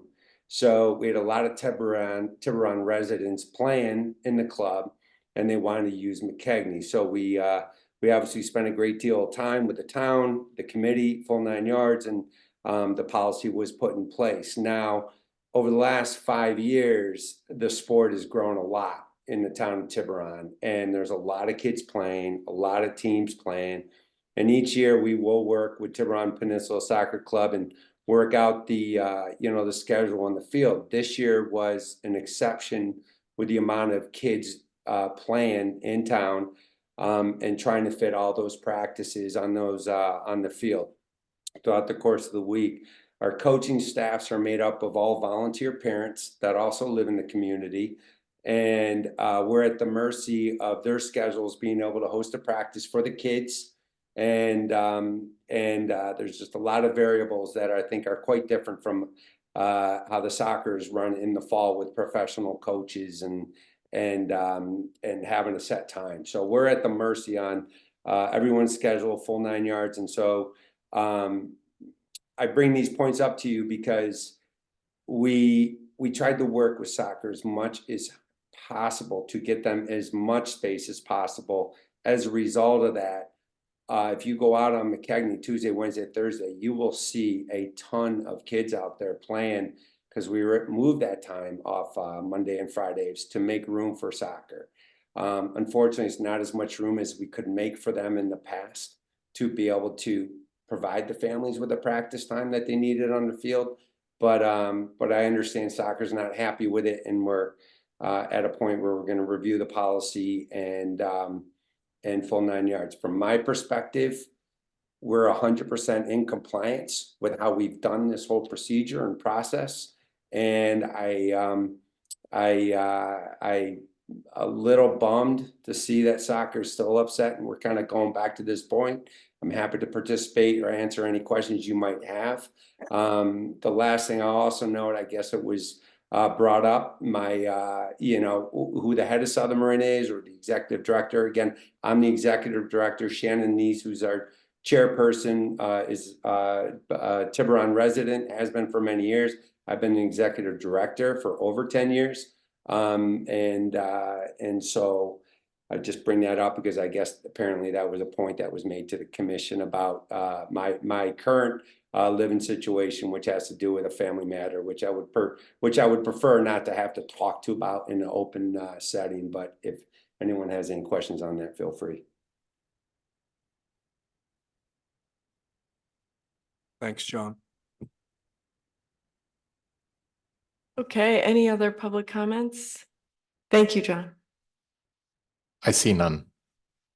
Before we move to a motion, I know that some of that, I mean, I think Commissioner McNary, as you heard, was involved in a meeting on this, that we are coming back to revisit this. It is important to revisit things once in a while, every 3 or 4 years. I was on the use policy. I don't want to be on the use policy again. I think it not because my son played soccer and I played lacrosse in high school, and they're both very important sports to me. But I just think it's always valuable to have fresh eyes on things. I will say that from my perspective, from my objective perspective, lacrosse has been being nice about things and being very supportive, and maybe not all people have. That's one point. The second thing is you'll also see why more fields are needed and why that's in the strategic plan. So just for the board and your commission, thanks. Yeah, for commissioner comments, I can't remember if I was on that subcommittee or not, but I definitely have some scars from the discussion around the last McKegney Green use policy. I learned a lot. It was my early days on the commission. It sounds like the forcing function here clearly pertains to field use.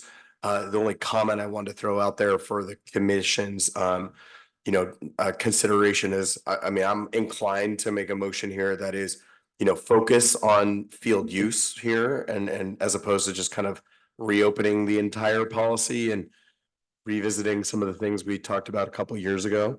Not that there won't be a time to revisit that, but it does sound like there's an issue here that requires some resolution.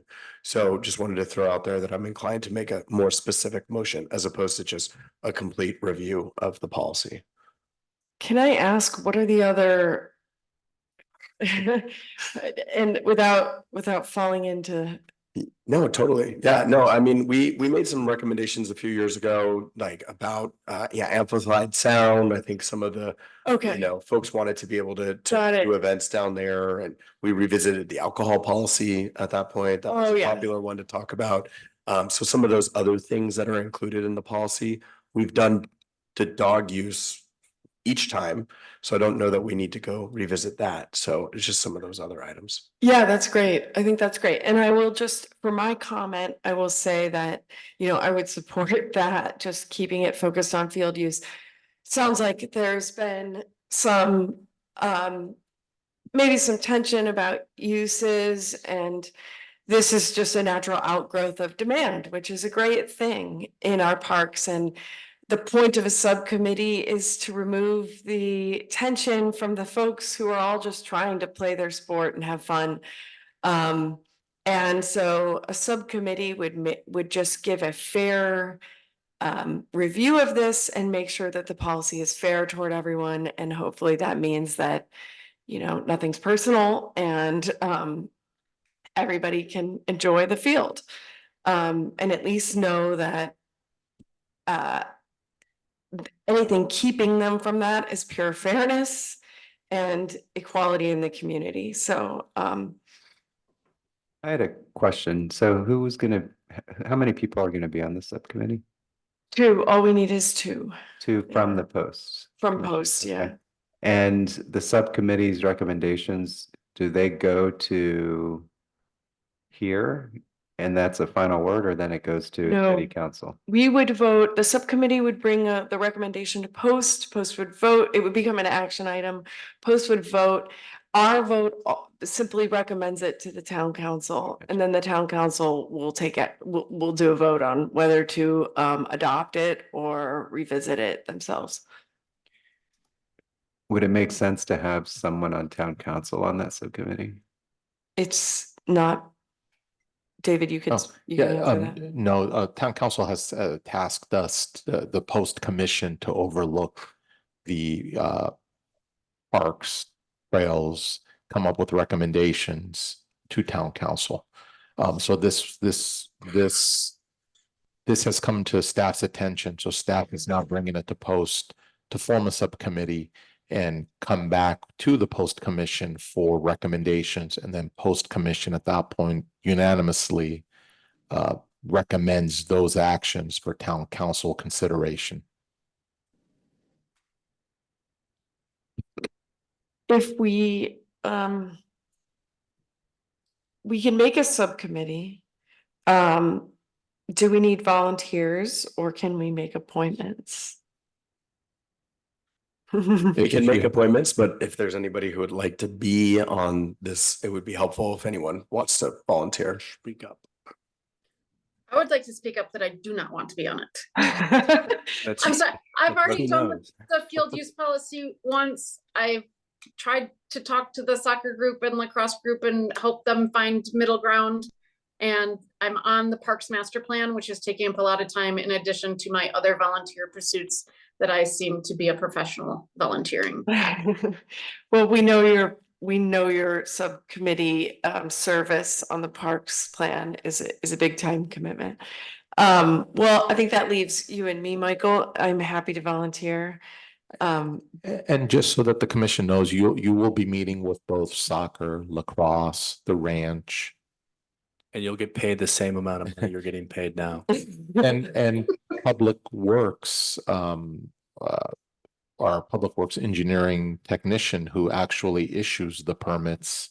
He would like to provide you with some of his recommendations as well, as what he sees, inconsistencies in the policy. Sure, I'm gonna say that my service on the subcommittee will be oriented toward fairness.